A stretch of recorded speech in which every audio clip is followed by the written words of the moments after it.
offering only the finest quality coins at the most competitive prices. But the truth is that although Nick is a rare coin dealer, he doesn't believe in rare coins. Rare coins do not make sound investments, but they do make dealers a lot of money. See, that's part of what I respect about him. Amfet specializes in buying non-performing numismatic coins and turning them into gold or silver investments that provide liquidity and perform competitively against the market. Whether you're buying or selling, call 800-221-7694. That's 800-221-7694. AmericanFederal.com. From the KERN Newsroom, your live and local news update on News Talk 96.1 and AM 1180 KERN. An attempted murder charge after a stabbing near a bar. I'm Chris Davis. That happened Saturday morning about 1:30 near a bar on 19th Street. And Bakersfield police say when they got there, they found a woman laying in the street, bloody, and a crowd of about 100 people around her, and they were not in a good mood. Officers with the Special Enforcement Unit helped get them out of there, and bar security pointed officers to where the suspect was running away with the knife. They caught and arrested 22-year-old Jada Millette, who was charged with suspicion of attempted murder. Areas like Porterville, Western Kern County, Buena Vista, and Bakersfield itself could have even more oil and gas leases opened up soon thanks to the Federal Bureau of Land Management and a proposal they've made to open up about 400,000 acres for leases that include fracking. It'll be next month before Javier Parra Lopez of Bakersfield is sentenced in a DUI hit and run in which a person he hit while driving drunk had broken legs. That happened back on August 11th, 2024, about 2 a.m. on South Comanche Drive in Arvin. The person Why is my highly visible, gone? wearing a reflective vest and carrying a light, say police. Parra Lopez I don't want to told use police Scott's he left mic because he was afraid of getting a DUI. Now he may get 6 years in prison. A Bakersfield teacher will represent California in the national competition for the National Teacher of the Year. April Regendon has been teaching for more than 20 years and is currently teaching first grade at Fletcher Elementary. KGET reports she was named one of the California Teachers of the Year and will take her philosophy about hands-on learning to the national competition. I'm Chris Davis in the KERN newsroom with news every half hour and when it breaks on FM 96.1 and AM 1180 KERN. What do you think, this is the Army where you shoot them a mile away? You got to get up close like this. Bada bing, you blow their brains all over your nice Ivy League suit. It's the Ralph Bailey Show on News Talk 96.1 and AM 1180 KERN. Now make sure you leave the house when you make the call. You understand me? You hear me? Call from an outside line. I mean it. Call in or text to 661-842-KERN. That's 661-842-5376. Listen live at KERNradio.com. Now, the host you've been waiting all day for. Live from the KERN studio, here's Ralph Bailey. Hi, everybody, and a very pleasant good afternoon to you, wherever you may be, however you may be listening, or however you may be viewing for those subscribing on YouTube. It's the Ralph Bailey Show on News Talk 96.1 and AM 1180 KERN. We're streaming live at KERNradio.com. I'm having some problems with my equipment here in just a second because I left my cans at home, and these cans are awful. So do me a favor, put it back in the first one. There you go. But pull it out just slightly. There it is. Okay, leave it alone. Leave it alone. If it's good, then leave it alone. It's not good, but it's better. God, what is going on with those cans? Have had some issues in the last couple of weeks. That's crazy. I can't hear myself. I can't hear myself think. We had a busy show on this Monday. Bottom of the hour, Greg Kerr is going to join us to kind of go over what was a boring Super Bowl 60, if you ask me. However, the Seattle Seahawks claimed their second World's Championship. We'll get Greg's thoughts on that. Also, his thoughts on Lindsey Vaughn's tragic weekend. And Greg is one of the few sports directors that covers the BC Open, which got underway today. The Pro-Am was this afternoon. It's going on as we speak, as a matter of fact. And there's a practice round tomorrow. And then the fellas will stick it in the ground for real on Wednesday. 35% of the field will be cut on Thursday. And Friday's the final round where the winner will be rewarded with a check of $30,000, $150,000 purse. It's a Monday, so Kathy Abernathy will be here at 4 o'clock. And speaking of the BC Open, we'll talk to one of the local pros at Bakersfield Country Club. Neil Batista will join us. Coming up in the 5, got some audio from the president since his racist trope was presented to the world. He is now taking credit for it. As I mentioned, it's never the mistake you make, it's how you handle it. And this administration has handled this racist situation incredibly horribly. And yes, it was a racist trope. You want to call in here and challenge me and explain to me how it wasn't? They first came out and said, Carolyn Levitt, the press secretary, came out and said it's just a meme from The Lion King. Well, that's not even true, really. Did you know that part of the story is not even true? Yes, the beginning part is based on The Lion King, but I didn't know this till I was told there are no apes in The Lion King. So the ape figures were added along with the pictures of a former president and a former first lady. So then they said, well, get over the fake outrage. It's just a Lion King meme. Then they came out and said, well, it was a staffer. And as you'll hear in the 5 o'clock hour, the president admits that he did it, but he didn't see the ending part. I mean, it's just ridiculous. Just say, I'm sorry, I took it down. It was stupid, and let's move on. But instead, the Trump administration makes it a bigger thing by lying about it, then trying to throw a staffer under the bus. And then, of course, they catch Trump off guard where he basically confesses and says, no, I didn't make a mistake. No, I'm not going to apologize. Okay, great.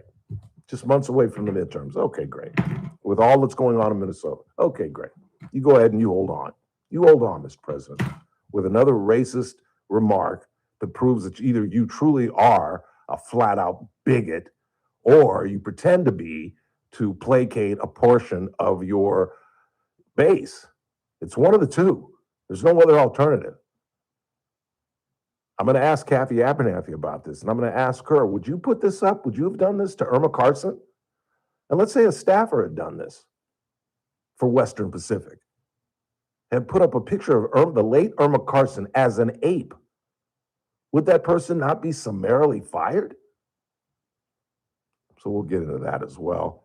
It continues to be Black History Month, and this afternoon we focus on Dred Scott, who was part of one of the most consequential Supreme Court cases, Dred Scott versus the United States of America, where African Americans were deemed chattel, essentially.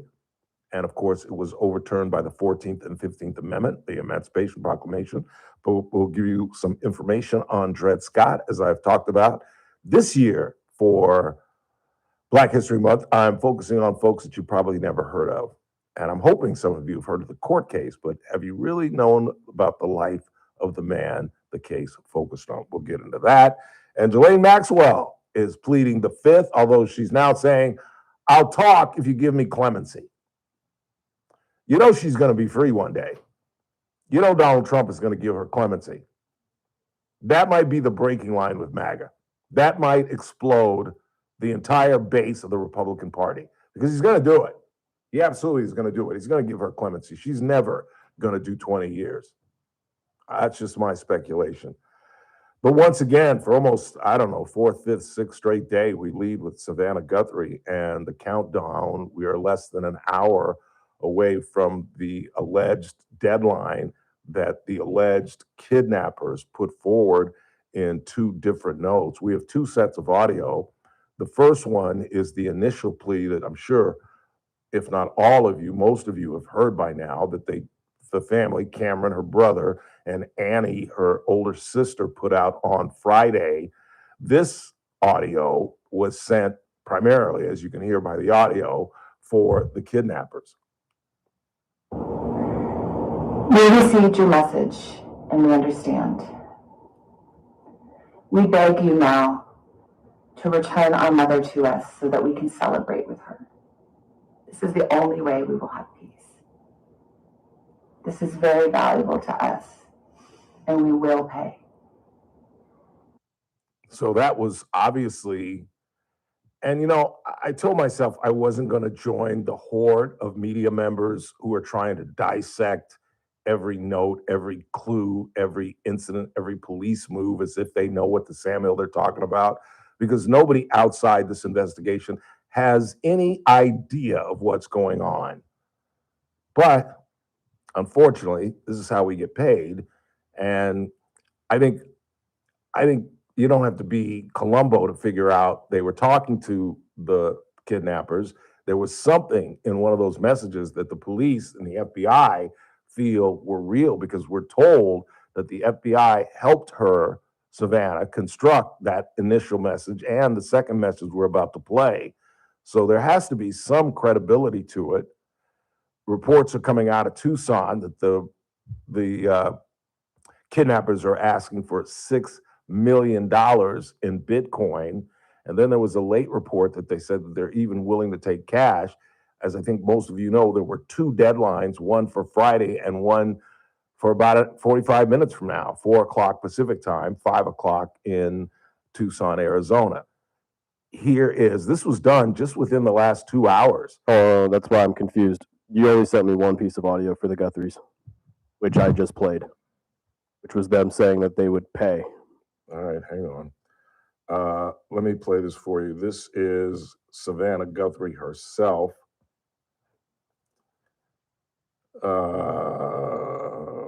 Hang on.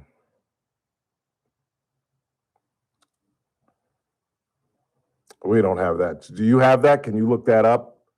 Let's take a break. Can you look that up and find it's the latest audio that she sent. I thought I sent it to you, but apparently I did not. And I'll see if I can find it on my phone. It's the latest audio where she is talking to the public. And it's a disturbing message, because it seems that if you hear the audio, it seems that they don't have a clue. She mentions the word desperation, the fact that they need the public's help. She commends the police work, but it seems that they've hit a wall.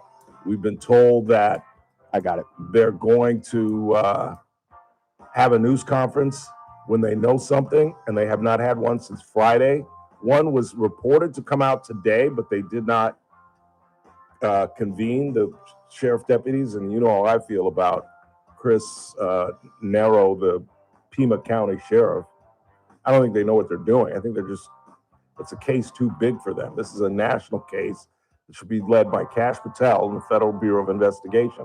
We'll take a short time out. You'll hear the latest message that, again, Savannah Guthrie put out just within the last 2 hours, as the deadline put forward by the alleged kidnappers is down to like 45 minutes. We'll take a quick time out, come right back. Greg Kerr at the bottom of the hour, Kathy Abernathy at 4 o'clock, and local golfer, professional, BCC, Neil Batista at 4:30.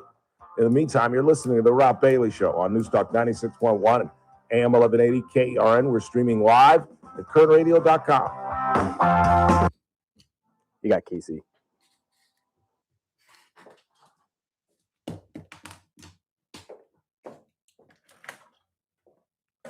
KERN. It's the JR Show. The kids were at some other business. I couldn't tell what it was, but allegedly they went in there and tried to steal things and were kicked out. And unfortunately, it all ended with this joyride and a friend of mine's car, and now one of them is dead. And I just go, one, where the heck are your parents at? I mean, can I not help but ask that? Where are the parents? The JR Show, weekdays at 2 p.m. Are the rising waters of expenses and debt threatening to drown you? Many people try to stay afloat by borrowing more money or using debt settlement programs, but those can take years. If you're trapped under credit card debt, medical bills, payday loans, or buy now, pay later plans, Chapter 7 bankruptcy could free you much sooner, in about 4 months and for a fraction of the cost. Stop the harassing calls and letters, rebuild your credit quickly, and clear the way for a fresh start. At Clean Slate BK Group, consumer Chapter 7 bankruptcies are all we do. We can help you erase credit card debt, medical bills, personal loans, even past due utility bills. Find out if you qualify at no cost and with no obligation. Go to csbk.com. This is an attorney advertisement. Your results may vary, and prior results do not guarantee a similar outcome. Clean Slate BK Group PC, located at 7 Penn Plaza, Suite 601, New York, 10001, is responsible for the content of this ad. For more information, visit csbk.com. That's csbk.com. Your clean slate starts here. LifeLock, how can I help? The IRS said I filed my return, But I haven't. 1 in 4 tax-paying Americans has paid the price of identity fraud. What do I do? My refund, though. I'm freaking out. Don't worry, I can fix this. LifeLock fixes identity theft guaranteed and gets your money back with up to $3 million in coverage. I'm so relieved. No problem. I'll be with you every step of the way. 1 in 4 was a fraud-paying American. Not anymore. Save up to 40% your first year with promo code NEWS at LifeLock.com. Terms apply. There's no championship league for small business owners, but if there was, you'd be at the top of the standings. Because going pro with Lenovo Pro means you've got the winning formation, one-on-one advice, IT solutions, and customized hardware powered by Intel Core Ultra processors help you stay ahead of the competition. Business goes pro with Lenovo Pro. Sign up for free at lenovo.com/pro. Lenovo. Thy ticket, Lady Jennifer of Coolidge. Well, many thanks, good sir. Hereth my Discover card. They accept Discover at Renaissance fairs? Yeah, they do here. Discover is accepted at the places I love to shop. Getteth with the times. With the times? You're playing the lute. Yeah, and it sounds pretty good, right? Discover is accepted at 99% of places that take credit cards nationwide, based on a February 2025 Nielsen report. You know that big bargain detergent jug is 80% water, right? It doesn't clean as well. 80% water? I thought I was getting a better deal because it's so big. If you want a better clean, Tide Pods are only 12% water. The rest is pure concentrated cleaning ingredients. Oh, let me make an announcement. Attention shoppers, if you want a real deal, try Tide Pods. Stop paying for watered-down detergents. Pay for clean. If it's got to be clean, it's got to be Tide Pods. Water content based on the leading bargain liquid detergent. You're listening to The Ralph Bailey Show. Catch me weekday morning 6 to 9 a.m. on First Look with Scott Cox, News Talk 96.1 and AM 1180 KERN.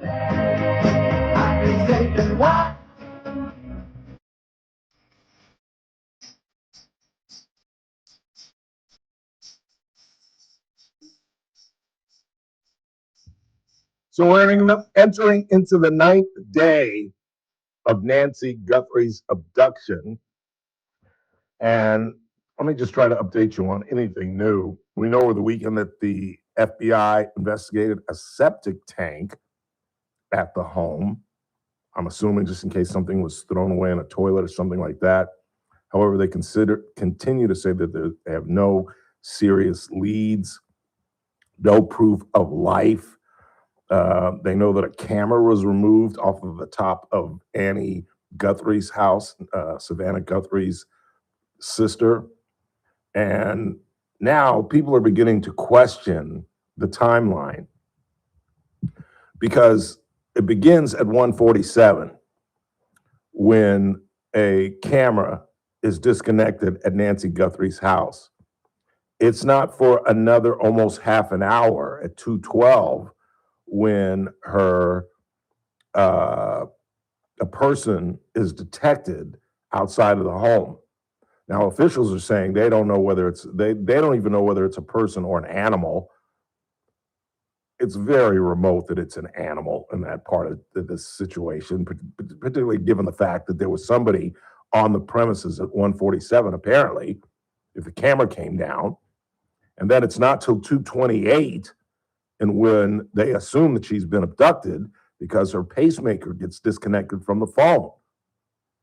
So it's bizarre to have a kidnapper inside of a home for damn near 45 minutes. But at the same time, the crime seems mighty sophisticated for someone, as I suspected, the brother-in-law or somebody simply within the family or somebody at the church, because how they've been able to communicate and not be followed or detected, how there's not one. I mean, the homes are separated. It's in a Arizona desert canyon where the homes are separated by, hundreds of yards, and the yards are filled with cactus and different floral from the area. But it's 2:30 in the morning.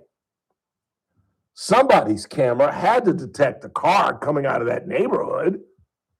This just doesn't make sense. It's not like it's 5 o'clock in the afternoon. It's 2:30 in the morning. How many cars were detected? And I just have to believe, I pray that the police know, the Pima County sheriffs or the FBI know more than what they're telling us. But when you hear this audio and you hear the desperation in Savannah Guthrie's voice, you tend to believe they don't have a clue. Hi there, everybody. I wanted to come on and just share a few thoughts as we enter into another week of this nightmare. I just want to say, first of all, thank you so much for all of the prayers and the love that we have felt, my sister and brother and I, and that our mom has felt. Because we believe that somehow, some way, she is feeling these prayers and that God is lifting her even in this moment and in this darkest place. We believe our mom is still out there. We need your help. Law enforcement is working tirelessly around the clock, trying to bring her home, trying to find her. She was taken and we don't know where. And we need your help. So I'm coming on just to ask you, not just for your prayers, but no matter where you are, even if you're far from Tucson, if you see anything, you hear anything, if there's anything at all that seems strange to you, that you report to law enforcement. We are at an hour of desperation, and we need your help. The fact that she is saying, even if you're not in the Tucson area, because Harvey Levin, who has owned this story really, because that's another bizarre aspect of this whole thing. Kidnappers don't normally send ransom messages to television stations. The most recent was sent to KOLD, a CNN affiliate in Tucson, and TMZ, which has become the absolute premier entertainment television station in the country, a journalism organization for that matter, covering entertainment. And Levin, as I said, has just absolutely owned this and did a really nice job. I think it was Friday or Saturday, where he put up a map and he said, for them to retrieve the ransom, they would have to be within a certain area because they can't fly.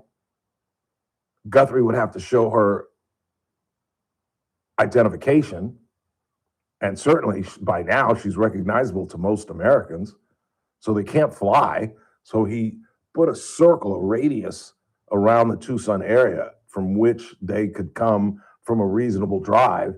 And it delves all the way into Oklahoma, into New Mexico, into parts of lower Mexico, upper Mexico. I mean, I think at this point, and again, it's ridiculous to speculate, but it is what it is. But I don't think she's in the area. I really don't. And this, as I said right from the get-go, I just don't think this thing ends well. I just don't. And as each day gets longer and longer and she's off her meds, that was another question I thought about over the weekend. At least I hope that the FBI has done this. Wouldn't you go and look at all her meds and then probe every single CVS, Rite Aid, whatever drugstores in the Tucson area, or put out a bulletin, hey, if somebody requests hydroxyline, a blood pressure medication, let us know as part of the tips. But it just seems to me that they don't have a clue. Again, we'll see what happens in about a half an hour when this alleged deadline is finally up. And like I said, there's been absolutely no proof of life. So do you go ahead and make this transfer without any proof of life? I just don't think you can. It's just not how it works. But there's nothing typical about this kidnapping, because we really haven't had a high-pro kidnapping since Elizabeth Smart, and that took 9 months to solve. She came home safely, but that took 9 months to figure out. So I don't have a clue. I'd love to speculate. We'll all cross our fingers and wait till 4 o'clock, I suppose, 4 o'clock Pacific time, to see what goes on. But and the other question for NBC is, if this ends badly, do they lose Savannah Guthrie? Can she go back on national television anytime soon? You know, Chanel, I keep forgetting the black girl's name who's replacing Savannah. Chanel, I think it's Jackson on the Today Show, who lost her husband. She was out for 6 months. Her husband came down with a rare brain cancer, and she was off the show for 6 months. If this thing ends tragically, if Savannah loses her mother, you know, she's 50, 51, 52 years old. She's made tons of money. I think she makes like $8 million a year. I don't know what her husband does, but you assume that he's got a decent job. She may just say, you know what, I'm done with television. I'm done with this. Because there's going to be the guilt that her celebrity caused this. That if I had just been a teacher or a principal at a school in Tucson, would this have happened to my mother? Did I cause this because of my celebrity? I don't know. It's all just mere ignorant speculation on everyone's part. And again, the deadline comes up in about 31 minutes. So before we talk to Kathy, we'll get an update, see if there's anything new. It really, all in all, is a tragic situation. She's an 84-year-old woman who's been 9 days off her medication. And again, let's just pray that I'm wrong and I have no idea what I'm talking about. And this thing ends with some sort of happy ending. We head to the bottom of the hour. Our good friend Greg Kerr is going to join us. We've got a couple of questions for Greg, obviously about that boring Super Bowl, but the Olympics are underway, and so is the Bakersfield Open. We'll talk to Greg Kerr next.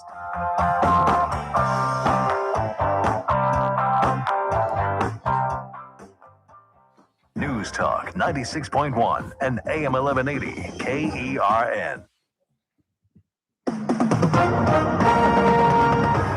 With SRN News, I'm Keith Peters in Washington. The world's biggest social media companies face several landmark trials this year that seek to hold them responsible for harms to children who use their platforms.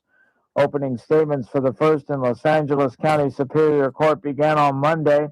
Instagram parent company Meta and Google's YouTube will face claims that their platforms deliberately addict and harm children. Savannah Guthrie said in a video released Monday that her family is at an hour of desperation in the search for her missing mother, Nancy Guthrie.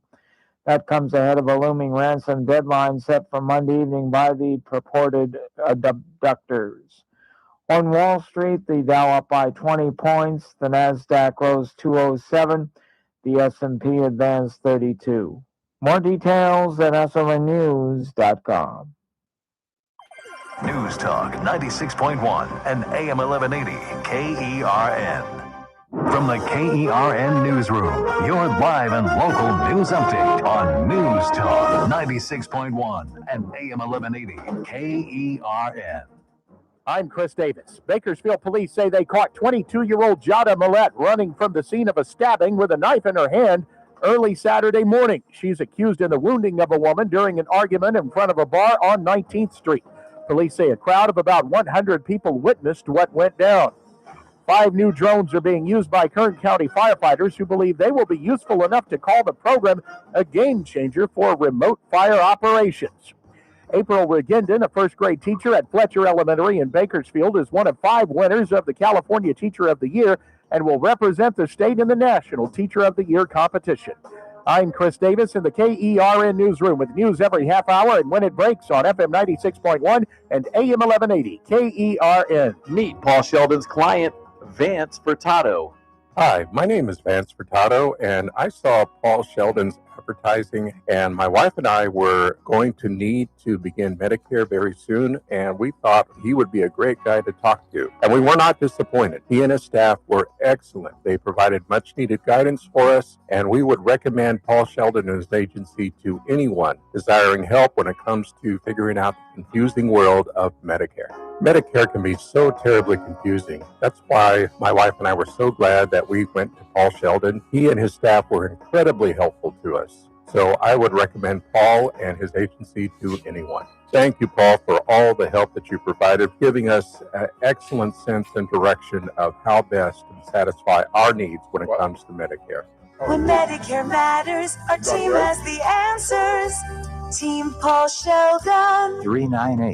398-2298. Start your day right. First Look with Scott Cox, 6 to 9 a.m. On the Tuesday edition of the First Look program, we'll talk water with the best in the business. That'd be Lois Henry from sjbwater.org. We'll see how my plans go in to purchase the world champion Seattle Seahawks, and we will have state-of-the-art news, traffic, and weather. It's all happening 6 to 9 a.m. right here at News Talk 96.1 and streaming live on the internet at kernradio.com. First Look with Scott Cox, 6 to 9 a.m. News Talk 96.1 and AM 1180 KERN.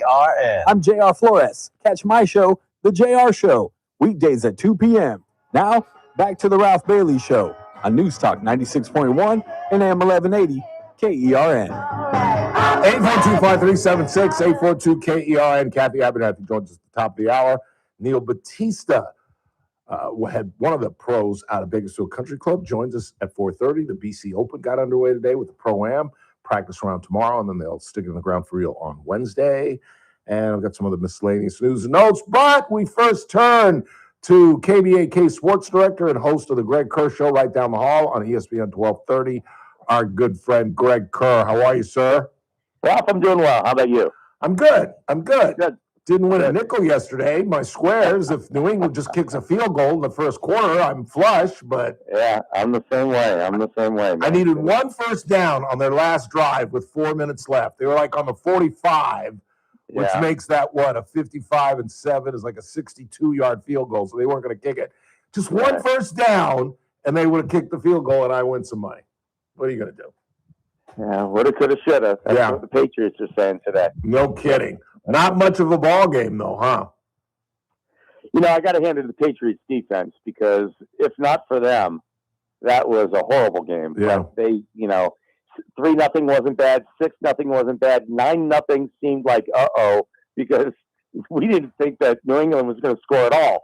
And then maybe they'd get one score, but not two. And then suddenly 12-0 was still okay, 2 possession, but 19-0, it was time to watch, something else. Yeah, that's basically what I did.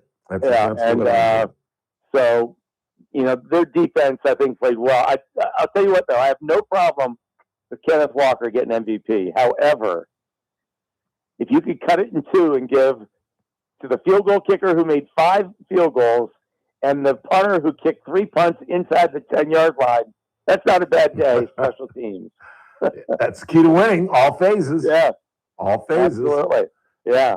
What that was crazy. Was this a case of a team coming off of a low win season in 24 and getting a pretty damn easy schedule and getting 14 wins and just getting, because Drake May was a different guy in the playoffs than he was in the regular season. Was that due to the competition and that offensive line? Looked like Garcias or something. Yeah. It was crazy. Yeah, no, I think that was part of it because they did play a softer schedule, and they got a lot of breaks with certain, coaches. And I think I saw somewhere where their schedule they played against 9 teams that fired their coach. Yeah, I mean that tells you that right there. Yeah, but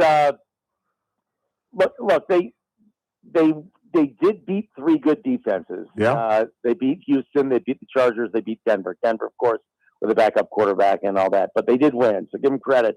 Even though Drake May did not look at any of those games statistically and fumbled the ball quite a bit. Yep. And I heard he got a pregame cortisone shot before the Super Bowl.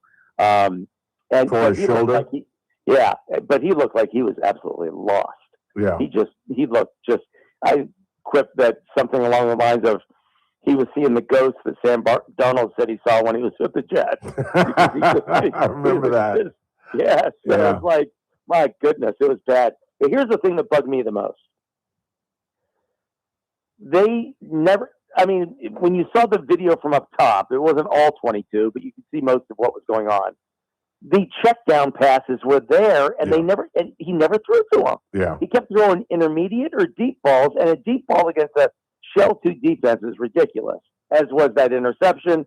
And then you might remember they threw another one to, I can never remember his name, the tall receiver for New England, used to be a Raider. They threw one to him, and he was 1 against 3. He just tried to knock it down, and he did.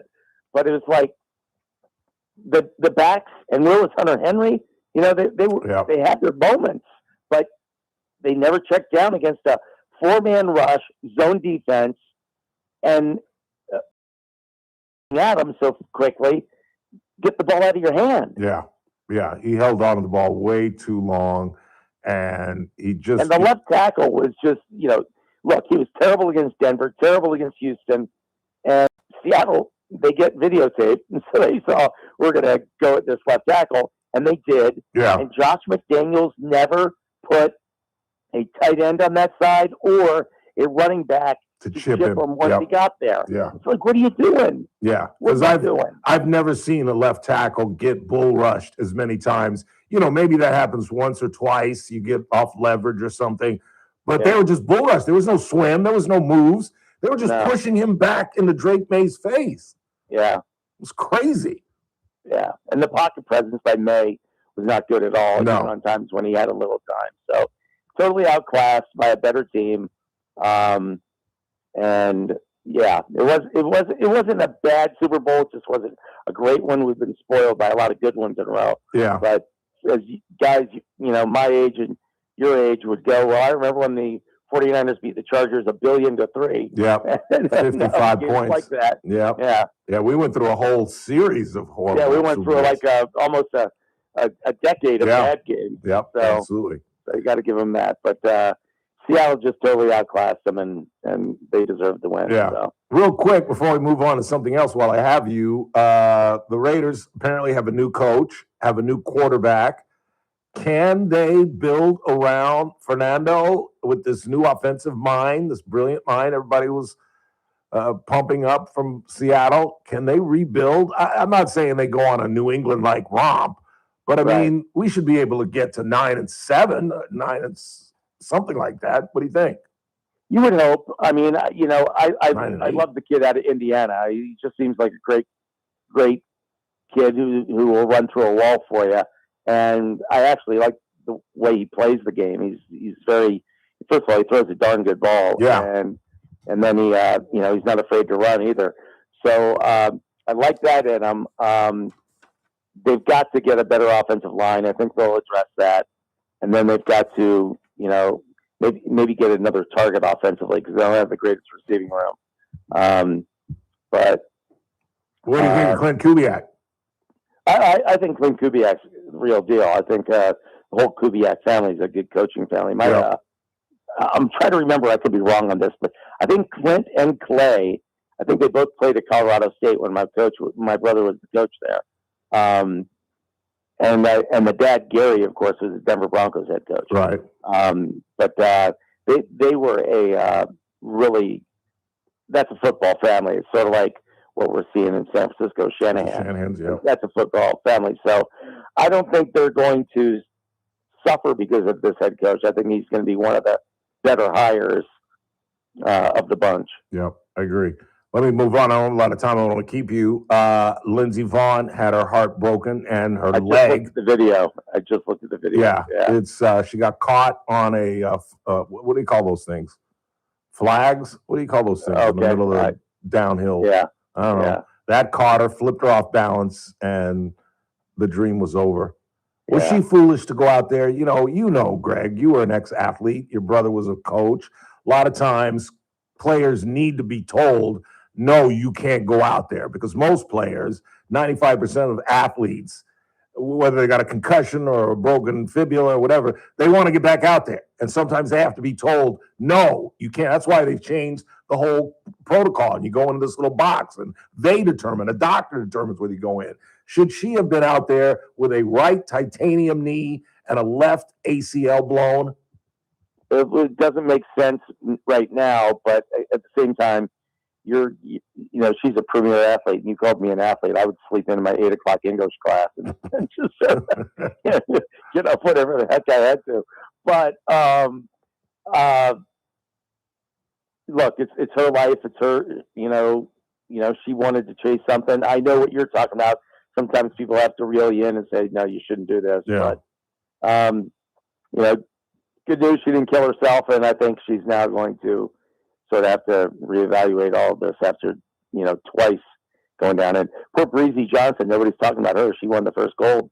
So, no kidding. Yeah, I saw that last night. Yeah. By what, 0.4 of a second or something crazy? Yeah, it was crazy. But that's almost like a footnote compared to what's going on with Lindsey Vonn. Yeah. Hey, I know you're short on time, but let me give you a list real quick. What do you got? I'm hearing Derek Carr might want to come back. So, shut up. Yeah. And play? Yes. So here's the deal. Ready? 8 teams that I look at on the list. Here's the 4 no way in heck. Arizona, the Raiders, the Jets, and the Browns. 14, because he wants to come back and win. I think he wants to get that monkey off his back. He's never won a playoff game. I don't think he doesn't need the money. I think he wants to just try to have a better finish than he had. So 4 teams that I definitely would not are Arizona, Vegas, the Jets, and the Browns. 4 teams that I think would be good: Minnesota, Miami. Miami would be a good spot. Yeah. I'm forgetting the third one now, but the last one is Atlanta. And Atlanta, I think, is actually the best fit because they have great offensive talent, but they're in New Orleans' division, and you have to compensate New Orleans because he's not a free agent. He's still under contract with New Orleans. So I don't think New Orleans would go for it. Pittsburgh was the other one in case Aaron Rodgers doesn't come back. Yeah. So those are 3 decent teams that are close to winning. Minnesota, well, they weren't close, but they have a good offensive coordinator and some good targets. Minnesota, Pittsburgh, the Falcons, and the Dolphins would be 4 that I would entertain if I were him. But I think the Falcons is the best one. They play in the worst division of all the teams, and they have really good weapons. Wow. Look what Phillip Rivers has released. Good googly moogly. You know what? Here's the deal. There's 2 quarterbacks that gave Seattle the most problem this year. Stafford and Rivers, believe it or not. Yeah. Rivers and the Colts took them down to a field goal at the end of the game. Seattle kicked the field goal to win. It tells you don't have to throw the ball 90 yards through a wall like Jamarcus Russell supposedly was going to do. Right. Or other guys.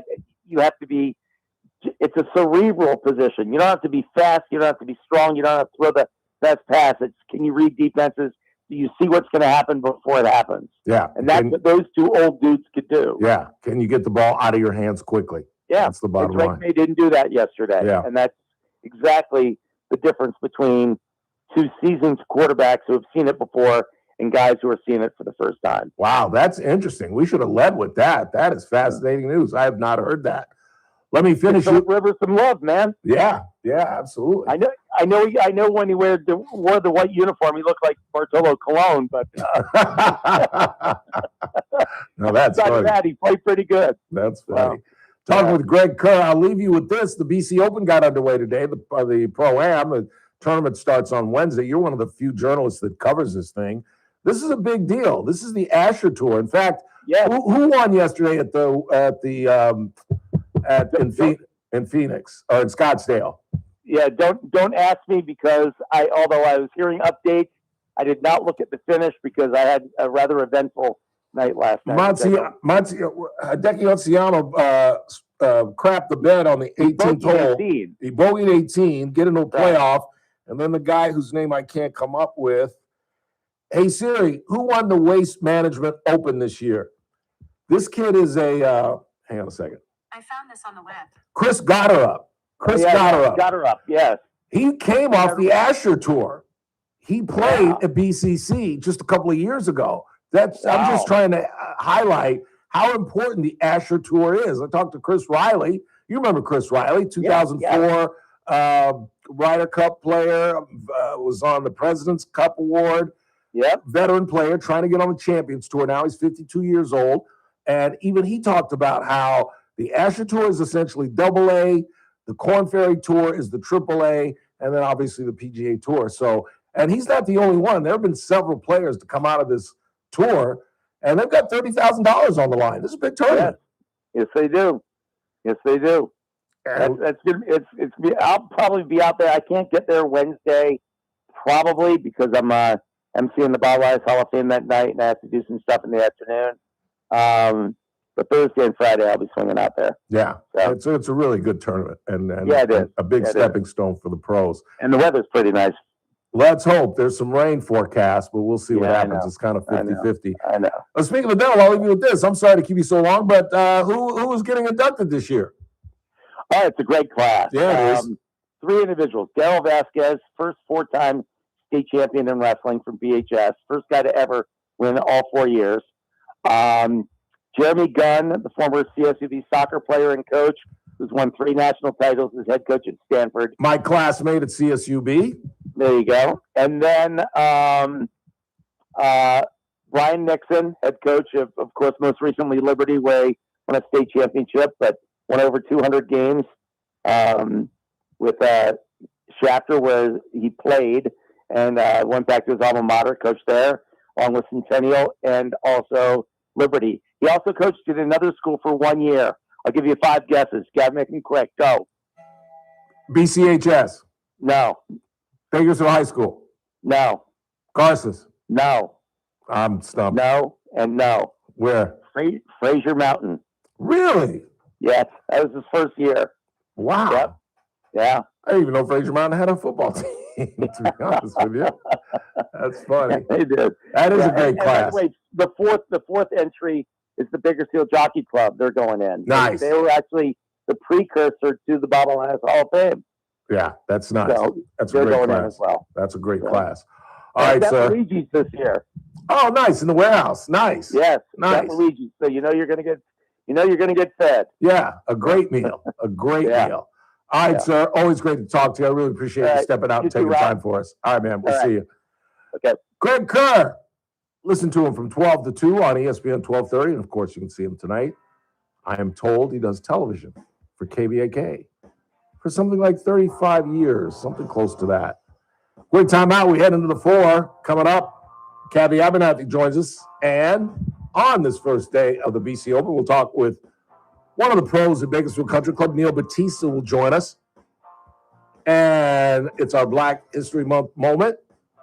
Dred Scott, man born into slavery, was finally emancipated by the 14th and 15th Amendment, only lived a year as a free man, died of tuberculosis, but his name is on one of the most famous, or actually infamous, Supreme Court cases in the history of this country. You'll learn about him. And Ghislaine Maxwell is pleading the 5th, but says she'll talk if provided clemency. They should throw 10 more years on her sentence. She's just... But I'm telling you, your boy, Mr. Trump, is going to get her out of jail at some point. Quick time out. We're headed to the 4. It's the Ralph Bailey Show on a Monday, right here on News Talk 96.1 and AM 1180 KERN. We're streaming live, kernradio.com. News Talk 96.1 and AM 11. Adaptive.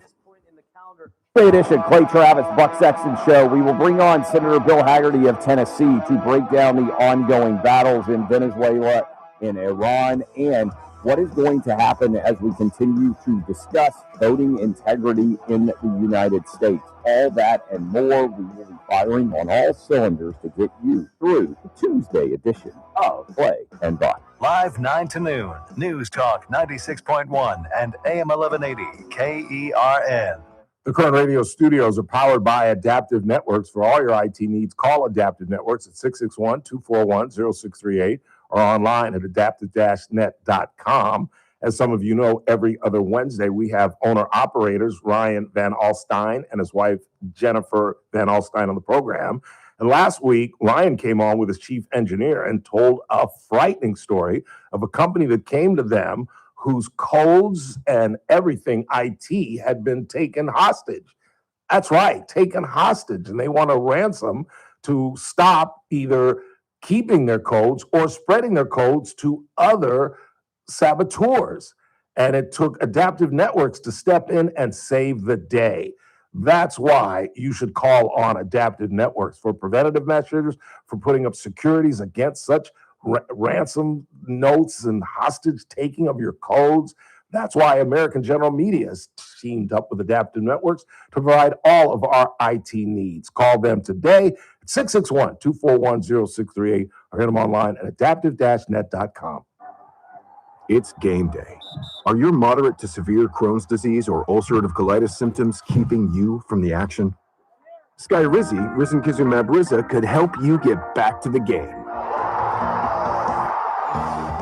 Skyrizi is proven to help people feel significant symptom relief, achieve remission, and visibly improve damage of the intestinal lining. Skyrizi is a prescription injection medicine for adults. Don't use if allergic to Skyrizi. Serious allergic reactions, increased infections, or lower ability to fight them may occur. Before treatment, get checked for infections and tuberculosis. Tell your doctor about any flu-like symptoms or vaccines. Liver problems leading to hospitalization may occur when treated for Crohn's or ulcerative colitis. Ask your doctor about Skyrizi, the #1 prescribed biologic in Crohn's and ulcerative colitis combined. Learn more at skyrizi.com or 1-866-SKYRIZI. Are you looking for a hospital that truly cares for your health and well-being? At Good Samaritan Hospital, they provide high-quality medical detox, psychiatric services, and medical and surgical care. They accept most insurances, including Medi-Cal, Medicare, and Kern Family. They offer Kern County's longest-standing inpatient detox program with dual diagnosis that combines medical care and withdrawal management all under one roof. Learn more at GoodSamaritanHospital.com or 661-215-7500. Good Samaritan Hospital. They care for their community. The Crossroads of the West Gun Show is coming this weekend to the Kern County Fairgrounds in Bakersfield. We're finding everything we're looking for, so we're impressed. Awesome selection. Awesome, yeah, just a lot more than I expected to see. It's America's premier gun show with great deals on guns, ammo, scopes, accessories, and more. Sold at wholesale prices, plus jewelry, gift ideas, and door prizes. We'll scour through, find the best bargain, come back and buy it. Crossroads of the West Gun Show this weekend at the Kern County Fairgrounds in Bakersfield. All sales are conducted in compliance with the law. You can buy, sell, and trade at all Crossroads gun shows. The Armstrong and Getty Show, weekdays noon to 2 on News Talk 96.1 and AM 1180 KERN. Now, back to the Ralph Bailey Show. I need your tender touch.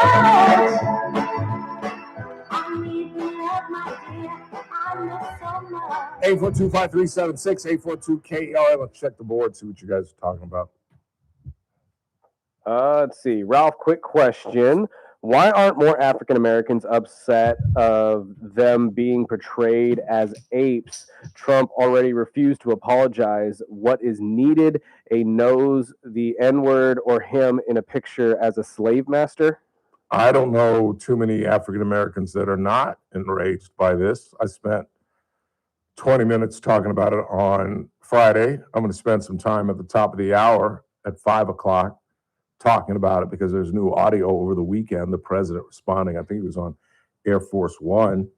And we'll talk about it with Kathy Abernathy when she comes in just a matter of minutes. But yeah, even Tim Scott, who can oftentimes be accused of smooching the president's behind, said that he had hoped that it was a joke and that the president should apologize, which he's not going to, which just further embeds the idea in my mind that he is a full-blown absolute racist.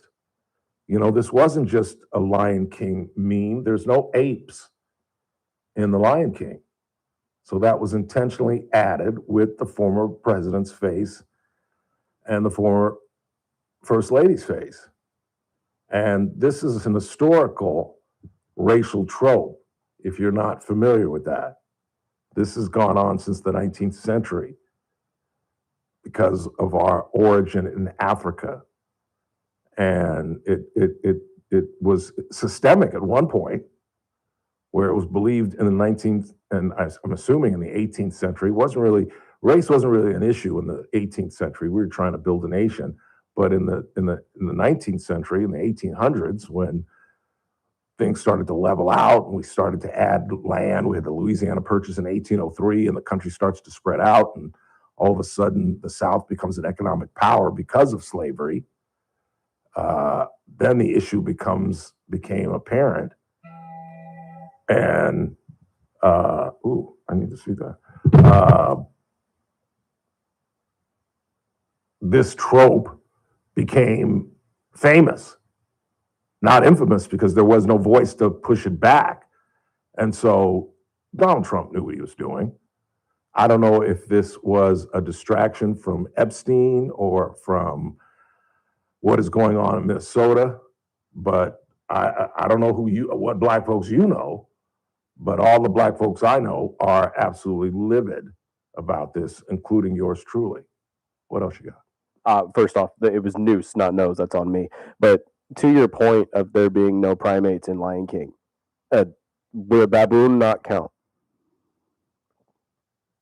I don't know. Again, I'm just more asking. Again, not trying to defend him, but the apes that were depicted, we're definitely not in the Lion King. Yeah, one more. Let's get Kathy in here. Hoda was back on the Today Show today covering I saw Savannah. that. Yeah, I saw that this morning. That was odd. I guess they're looking for some kind of sentimentality. And like I said, if this thing ends well, if they return her today at 5, because this deadline is approaching, like literally in minutes, how does she just go back on television? You know what I'm saying? Even if it ends well, doesn't she have to take some time off and spend with her mother and her family and kind of regroup? And if it ends badly, does she ever return to television after what she's gone through, her mental state, and perhaps the guilt that my celebrity caused this? That if I were the main anchor at KGT17 in Bakersfield and my mother lives in Tucson, that maybe this doesn't happen, but my own prominence nationally caused this? Who knows? Again, everyone involved outside of the FBI and the Pima County officials are speculating. We head into the 4 o'clock hour. It's a Monday, so Kathy Abernathy joins us next.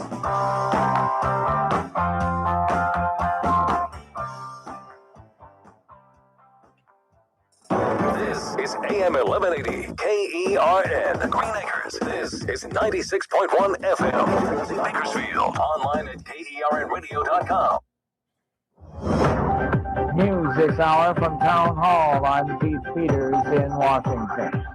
The Arizona investigation continues into today's show host Savannah Guthrie's mother's disappearance. Here in front of Nancy Guthrie's house, Pima County Sheriff's deputies are now a constant presence, as are the media, as the search for the missing 84-year-old mother of Today Show host Savannah Guthrie stretches into another week. Neighbors pass by the house. Some just watch as investigators continue to comb over the property. The FBI and local authorities have been reviewing ransom notes sent to some local media. Guthrie's family took to social media over the weekend saying they would pay to have their mother back, but also want proof of life. Meanwhile, a small vigil has been set up outside of her home, and it keeps growing. In the Catalina Foothills neighborhood, outside of Tucson, Arizona, I'm Ty O'Neill. Nearly 6,000 public school teachers are striking in San Francisco. We are still being promised one thing and offered another. United Educators of San Francisco President Cassandra Curiel. And our demands for fully funded family health care 100% remain the same, not 75%. They are demanding higher wages, better health benefits, and more resources for special needs students. San Francisco has closed all 120 of its schools, offering independent study to some of the district's 50,000 students. Sound courtesy KGO. I'm Lisa Dwyer. The world's biggest social media companies face several landmark trials this year that seek to hold them responsible for harms to children who use their platforms. Opening statements for the first in Los Angeles County Superior Court began on Monday. Instagram parent company Meta and Google's YouTube will face claims that their platforms deliberately addict and harm children. Good day on Wall Street as the Dow was up by 20 points, the Nasdaq rose 207, and the S&P 500 advanced by 32 points. More at townhall.com. Newsman, you like Newsmax? I like it too. Newsman, you like Newsmax? I like it too. It's true. Millions of Americans agree with President Trump, and they're switching to Newsmax. They're watching great shows with Greta, Carl Higbie, Rob Schmidt, Finnerty, and more. If you're tired of big media, start watching Newsmax. It's free to start. Go to newsmaxplus.com for immediate access. Get all of President Trump's most important events live. Imagine watching Mike Huckabee's Israel Report, our Melania documentary, Clint Eastwood, Charlie Kirk specials, even the movie Jesus of Nazareth by Franco Zeffirelli. Once you start Newsmax Plus, you won't stop. So try it for free. Go to newsmaxplus.com, then download the app. It's easy. So make the switch to Newsmax Plus today. From the KERN Newsroom, your live and local news update on News Talk 96.1 and AM 1180 KERN. An attempted murder charge after a stabbing near a bar. I'm Chris Davis. That happened Saturday morning about 1:30 near a bar on 19th Street. And Bakersfield police say when they got there, they found a woman laying in the street, bloody, and a crowd of about 100 people around her, and they were not in a good mood. Officers with the Special Enforcement Unit helped get them out of there, and bar security pointed officers to where the suspect was running away with the knife. They caught and arrested 22-year-old Jada Millette, who was charged with suspicion of attempted murder. Areas like Porterville, Western Kern County, Buena Vista, and Bakersfield itself could have even more oil and gas leases opened up soon thanks to the Federal Bureau of Land Management and a proposal they've made to open up about 400,000 acres for leases that include fracking. It'll be next month before Javier Para Lopez of Bakersfield is sentenced in a DUI hit and run in which a person he hit while driving drunk had broken legs. That happened back on August 11th, 2024, about 2 a.m. on South Comanche Drive in Arvin. The person who was hit was highly visible, wearing a reflective vest and carrying a light, say police. Para Lopez told police he left because he was afraid of getting a DUI. Now he may get 6 years in prison. A Bakersfield teacher will represent California in the national competition for the National Teacher of the Year. April Regendon has been teaching for more than 20 years and is currently teaching first grade at Fletcher Elementary. KGET reports she was named one of the California Teachers of the Year and will take her philosophy about hands-on learning to the national competition. I'm Chris Davis in the KERN Newsroom with news every half hour and when it breaks on FM 96.1 and AM 1180 KERN. What do you think, this is the Army where you shoot them a mile away? You gotta get up close like this. Bada bing, you blow their brains all over your nice Ivy League suit. It's the Ralph Bailey Show on News Talk 96.1 and AM 1180 KERN. Now make sure you leave the house when you make the call. You understand me? You hear me? Call from an outside line. I mean it. Call in or text to 661-842-KERN. That's 661-842-5376. Listen live at KERNradio.com. Now, the host you've been waiting all day for. Live from the KERN studio, here's Ralph Bailey. Hour 2 of the broadcast on this Monday, 9th day of February. It's the Ralph Bailey Show. Coming up at the bottom of the hour, we're going to talk with one of the pros at Bakersfield Country Club, Neil Batista. The BC Open gets underway on Wednesday. They had the Pro-Am today. I'm sure it's probably over by now. We'll talk to Neil at the bottom of the hour. And our Black History Month moment today focuses on Dred Scott, a man born into slavery and part of one of the most infamous Supreme Court cases in the history of this country. And I got some other miscellaneous news and notes we'll get to. You'll hear from Lindsey Vonn prior to her tragic crash over the weekend. And one of the most mean-spirited pieces of audio I found, this woman insisting that Lindsey Vonn is doing this or did this, attempted this just for likes or some kind of attention. It's like, lady, you never played sports, did you? You've never really competed, have you? Just really, really awful. But in the meantime, it is a Monday.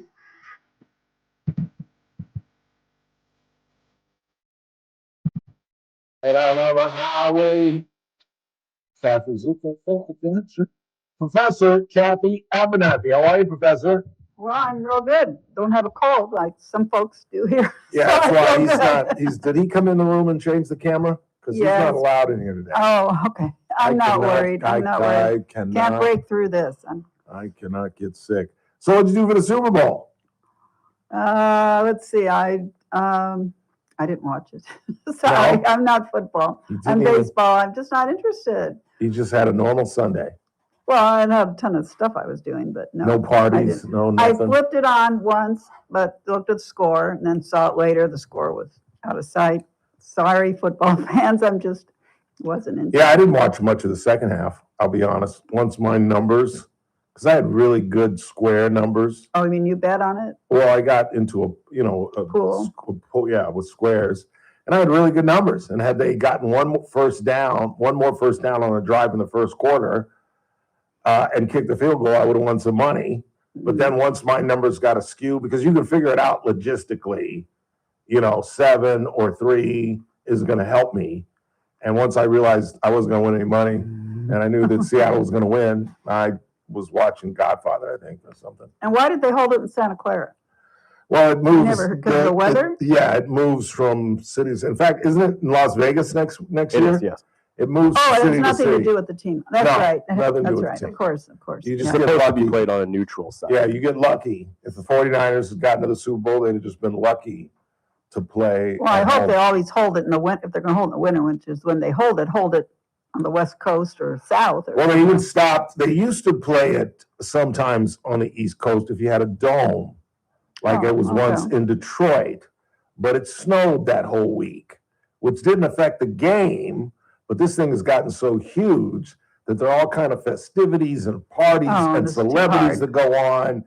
And if you have it in Detroit, nobody can get around. Nobody wants to come to the Super Bowl.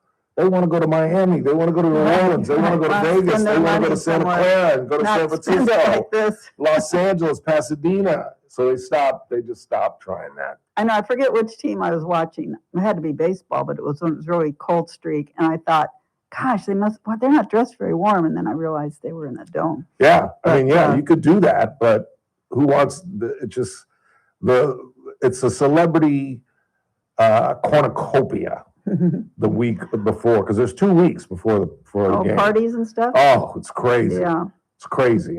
Just every celebrity, the Kardashians were there. And for the Super Bowl? Yes.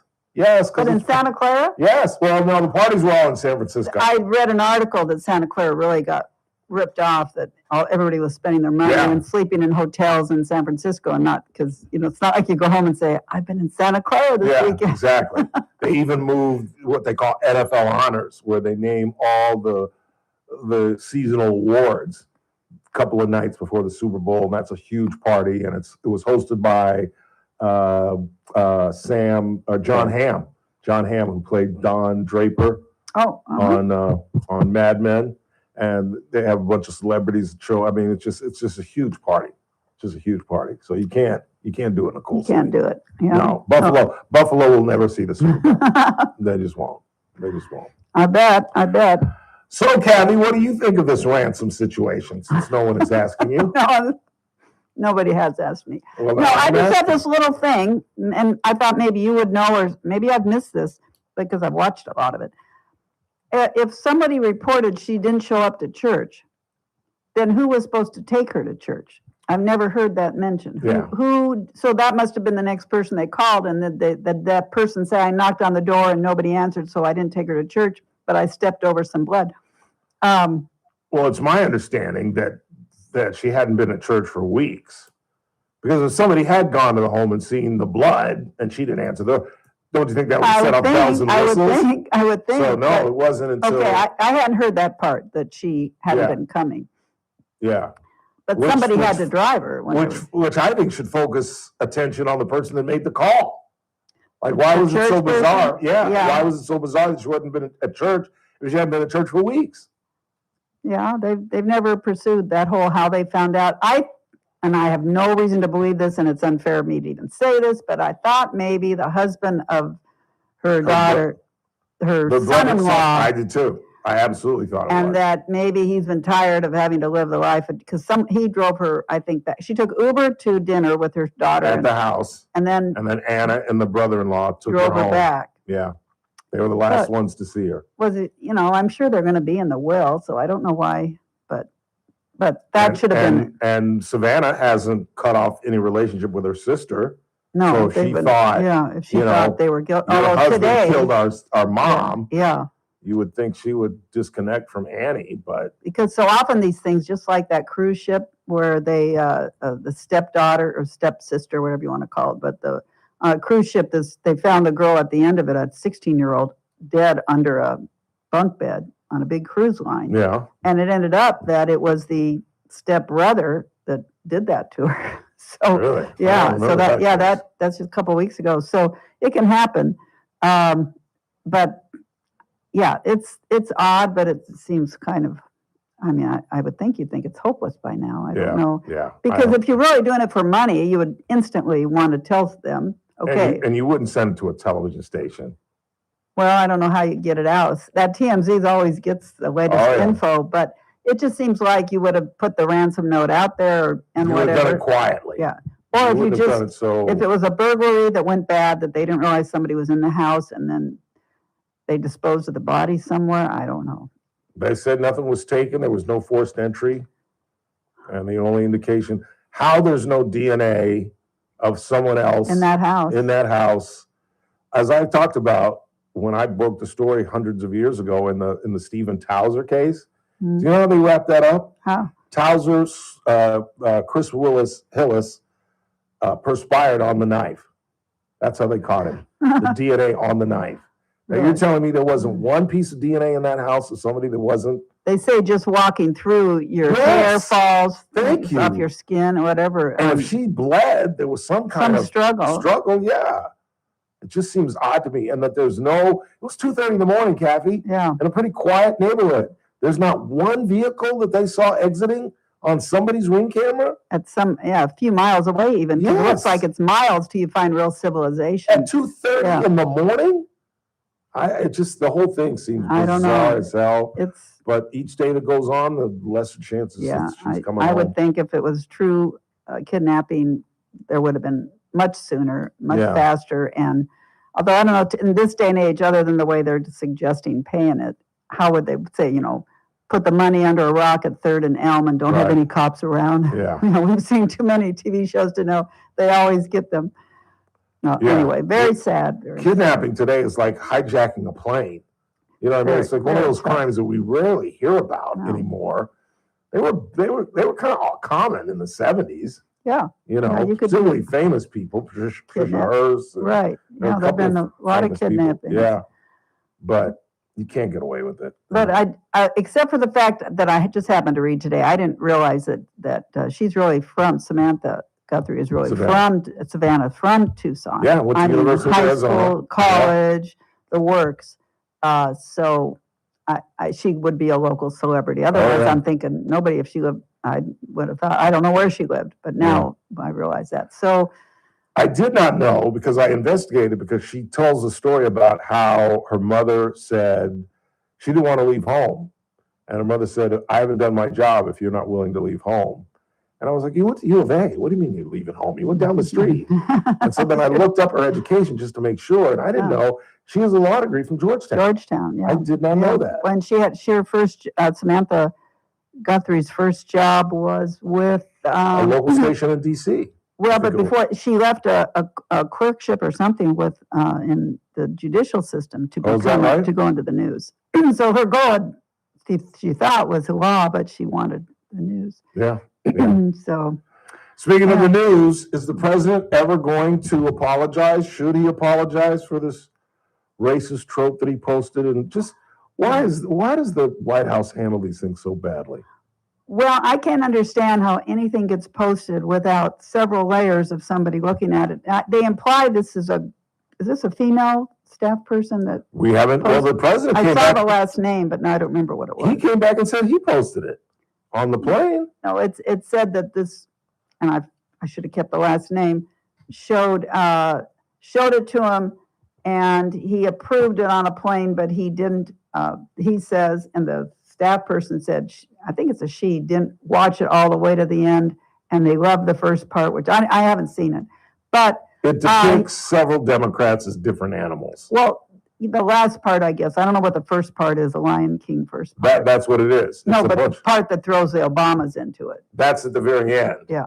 The beginning part is Kamala Harris, Hakeem Jeffries, I didn't know Joe that. Biden, and then at some point, Donald walks through as a regal lion as they're singing the Lion King, and he's walking around as the king of the jungle, and it's Trump. And then at the very end, you see the Obamas dressed up as apes. Well, whether somebody should be fired, whether this girl or woman, I don't know who it is, that's their call. I know.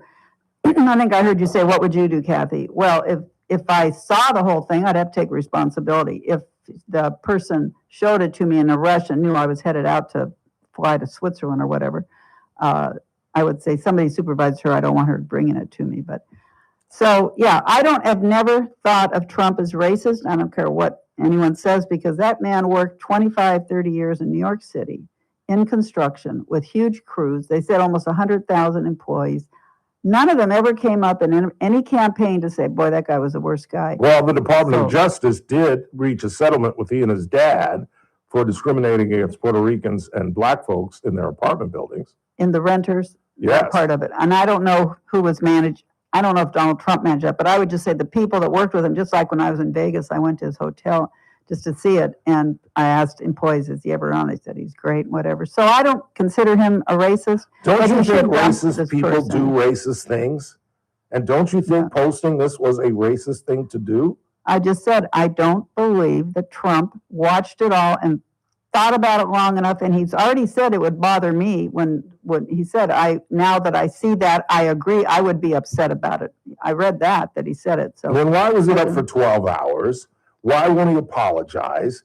Come on, Kathy. Well, you really don't think he saw that? I don't think he's racist, and I don't think he thought. Wait, let's take it a step at a time. Okay. You honestly don't think he saw the whole thing? He said that. And yet he let it go up. Then that's stupid.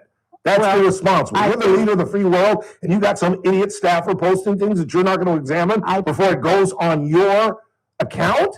I think that's about as idiotic as I've ever heard. And he's not that stupid, Kathy. I would think that somebody besides that person should approve things before they go and bother the president with it.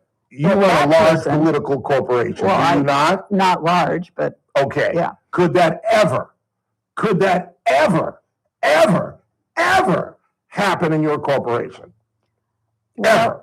Well, somebody posts something that you're not aware of. That I'm not get to see. Well, I went around to do that. Exactly. Right. And you're in a small town of Bakersfield. He's the leader of the free world. But he's got if he did, Kathy, if he's the leader of the free world, and you just admitted I'm a small town politico in Bakersfield, and I would never let that happen. This guy is the leader of the free world. He represents all of us to this globe. And you're telling me that he's so stupid that I, Ralph Bailey, as a staffer, could say, hey, boss, take a look at this. Well, I don't have time to see the whole thing, but so far it looks good. Go ahead and post it. That either makes him the biggest idiot in the history of the world, which he is not, or it makes him culpable. It's one of the two, Kathy. So you tell me which one he is. Well, he's either incredibly stupid or he's what I believe he is. Well, I don't believe he's racist. But my world is 4 or 5 employees that, I'm not 4,000 employees or not 400 who are in and out during the day. So I don't know the system, but I think their system, there's been other problems. There's been things posted that I didn't like, and I would wish somebody had cleaned it up before it got that far. That he wasn't aware of, clearly. Well, he said that he would be as offended as, who's the senator that called him? Black senator from Tim Scott. Tim Scott called him. And he said, I would be as well. He said, if I had seen that. He said, I agree, it's wrong. So I don't know what more he can say or I could say about him, but that's what I think. I think that employee or whoever supervises, who gets to hand him stuff when his mind's got 100 things happening at once, that's not a good system. Why is a staffer dealing with him at midnight? Yeah, I don't like that. That's not a time that someone's making conscious. It's incredulous, Kathy. Well, that's when it was posted. Yes, No? that's why he posted it. That's why it's incredible. Oh, I thought it was. That he's having dealings with a staffer at midnight. What is? Are they up in the? I thought he was on an airplane. I didn't know that. I don't know all that stuff, but if you do, I don't. I don't think at midnight someone goes to his bedroom and tells him this stuff. Exactly. So I don't know when it happened that he didn't stop it. It just. Yeah. I don't know. Well, but I don't think he's a racist. I don't think he's that kind of person. I just don't. He does it time and time again, Kathy. The way that he talks about Somalia, the way that he talks about Africa, the way that he wanted the Central Park Five, who were innocent young boys, executed. The fact that he spent six figures to put out a full-page ad in the New York Times calling for their execution, and lo and behold, we found out that they were not only not guilty, they were innocent. They didn't do it. And the whole birtherism thing, don't forget about that. How long? He created his political persona by calling Barack Obama an African. Not an African-American, an African. That his mother wasn't in that Hawaii hospital, that he wasn't born. How long did he go with that? And you don't think that was based on racism? Well, I don't think on people he knows that he's racist at all. I've never heard of anyone that worked for him or around him who was a minority who thought he was racist. But what more do I say? I'm not going to indict somebody as being a racist because a lot of people think a lot of things that aren't good. But I would not say Donald Trump is a racist, and you believe he is. So that we differ there. I don't think an open-minded person puts that on for 12 hours if they're not racist. I don't think that's added, and I think it is absolutely unbelievable that he did not see that. That's a lie. That's a flat-out lie. And if it's not a lie, that even scares me more. That the President of the United States allows some idiot's 28-year-old staffer to let him peruse something and then just, okay, whatever, just put it on. That scares me even more than him being a racist. Because as I've told the audience, he wouldn't be the first racist to live on Pennsylvania Avenue. Lyndon Johnson was a tremendous racist. Richard Nixon was a bigot. John Kennedy was kind of a little bit more political about his feelings about black folks than his true feelings. Let's be honest. What, you raise your eyebrows? You think the Kennedys were all in the 40s and the 50s, thought black folks were equal to them? Really? I don't know what they thought, but I don't think Richard Nixon, I mean, We've got him on tape talking about Jews and calling Kissinger horrible names. And have you not heard that? Well, he followed Kissinger, like, Kissinger was his spokesman. And he talked smack about him. You not heard the tapes? No, I guess not. Really? No. You've never heard some of the Nixon tapes of some of the things that he said about African leaders and the anti-Semitic things, and him talking about Nelson Rockefeller and how he acts like a Jew. I'll next week I'll pull it up for you. Okay. I really will. Right. I really will. Well, that's all right. That's incredible. I don't spend my time judging everybody when they say stupid things. I've said plenty in my life. I don't say stupid racist things that I know of. I hope not. But I don't.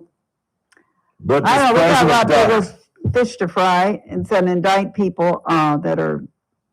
I don't believe Trump's behavior as president has done anything except help to lift up minorities, blacks, browns, whites, whatever. So if he was so that way, he wouldn't be caring about lower working class people trying to move up. And then why did Carolyn Levitt say, stop with the fake outrage?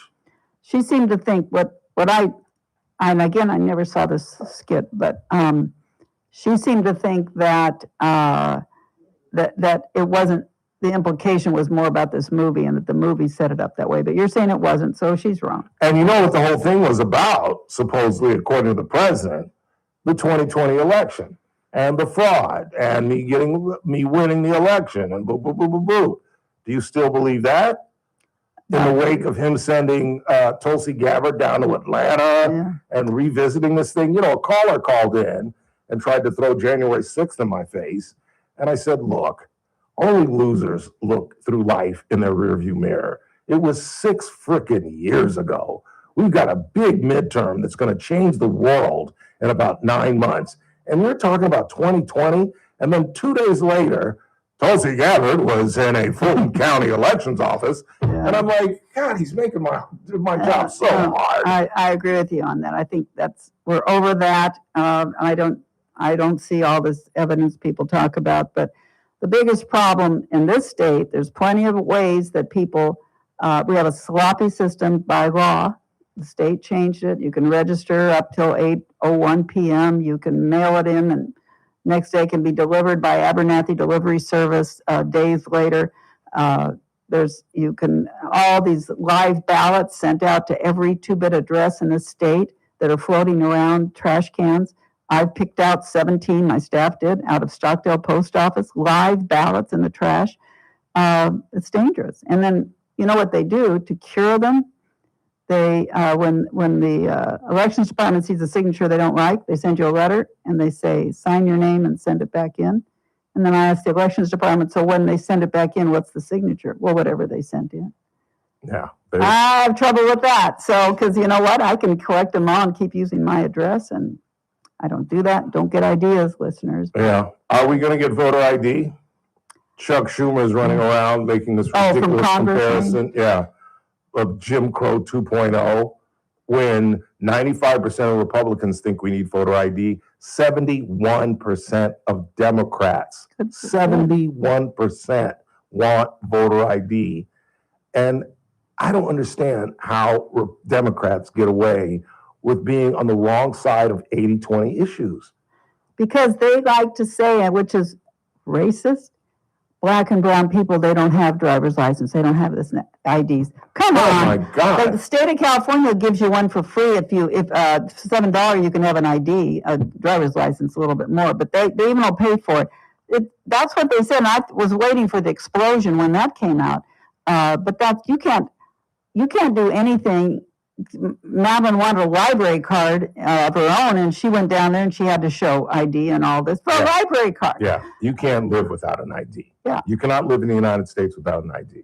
You can't buy alcohol. I don't think you can get benefits from the county or state without it. No, absolutely not. And so that's a stupid thing. I'm going to play some audio later of Kamala Harris, where she's talking about, in these rural areas, they don't have Kinkos, and they can't. Many times you have to copy your license and send it in, and they don't have Kinkos, and they don't have copy machines, and they get what are you talking about? I heard that.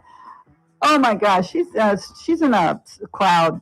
I've always said you can't rise to her position by being stupid, but I could be wrong. You can rise to her position with Willie Brown. With Willie Brown, you can. There's a joke there, but I ain't going to touch it. I'm not going to touch it. Thank you, Professor Kathy Abernathy. We're off to Bakersfield Country Club. One of the pros who will participate in Wednesday's BC Open, Neil Bautista, joins us. Yeah, she really is. She really is stupid. News Talk 96.1. I've got like 30 different pieces of audio KERN. of her just recently. And I'm telling you, she's running. She's running. With SRN News, I love it. I'm Keith I Peters absolutely in love it. Washington. House lawmakers have tried to interview Ghislaine Maxwell, but the former girlfriend and confidant of Jeffrey Epstein invoked her Fifth Amendment rights to avoid answering questions that would be incriminating. An attorney for Maxwell also told lawmakers that if President Trump ended a prison sentence, she would be willing to testify that neither Trump nor former President Bill Clinton were culpable for wrongdoing in their relationships with Epstein. Nurses in 2 major hospital systems in New York City have reached a deal to end a nearly month-long strike over staffing levels, workplace safety, and other issues. The tentative agreement announced Monday involves Montefiore and Mount Sinai hospital system. On Wall Street, the Dow by 20 points, the S&P advanced 32. More details at srnnews.com. News Talk 96.1 and AM 1180 KERN. Right, Kathy. From the KERN newsroom, your live and local news update on News Talk 96.1 and AM 1180 KERN. I'm Chris Davis. An arrest was made promptly after a stabbing at a bar on 19th Street about 1:30 Saturday morning, say Bakersfield police. A woman who was stabbed after an argument was found laying on the pavement with about 100 people around her, and the person with a knife was caught running away. 22-year-old Jada Millette is under suspicion of attempted murder. New oil and gas leases and even fracking in Kern County could be opened up soon on about 400,000 acres of land managed by the Federal Bureau of Land Management in places like Porterville, Buena Vista, Bakersfield proper, and rural parts of western Kern County. An environmental study says the impacts would be minimal and manageable. I'm Chris Davis in the KERN newsroom with news every half hour and when it breaks on FM 96.1 and AM 1180 KERN. We've all been there. Sleepless nights, mind racing, wondering if your business's security service is really protecting what matters.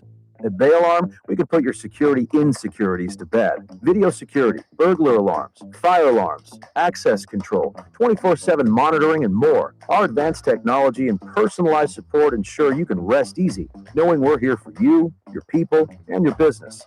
Visit bayalarm.com to talk to a local security expert. Bay Alarm, we got you.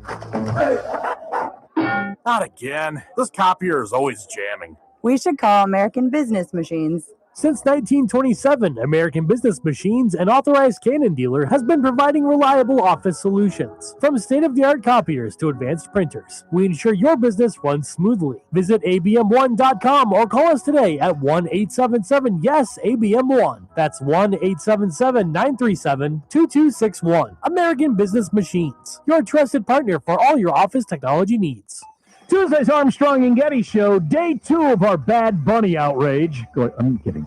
I'm not sure I can work it up, but I'll try. Also, an anti-Israel group that stormed a university campus is now leading the illegal anti-ICE agitation. Are you starting to believe me that it's hardcore advocates at the center of these protests? That's the news of the day on the next Armstrong and Getty Show. Weekdays noon to 2 on News Talk 96.1 and AM 1180 KERN. The Clay Travis and Buck Sexton Show, live 9 to noon. Now back to the Ralph Bailey Show on News Talk 96.1 and AM 1180 KERN.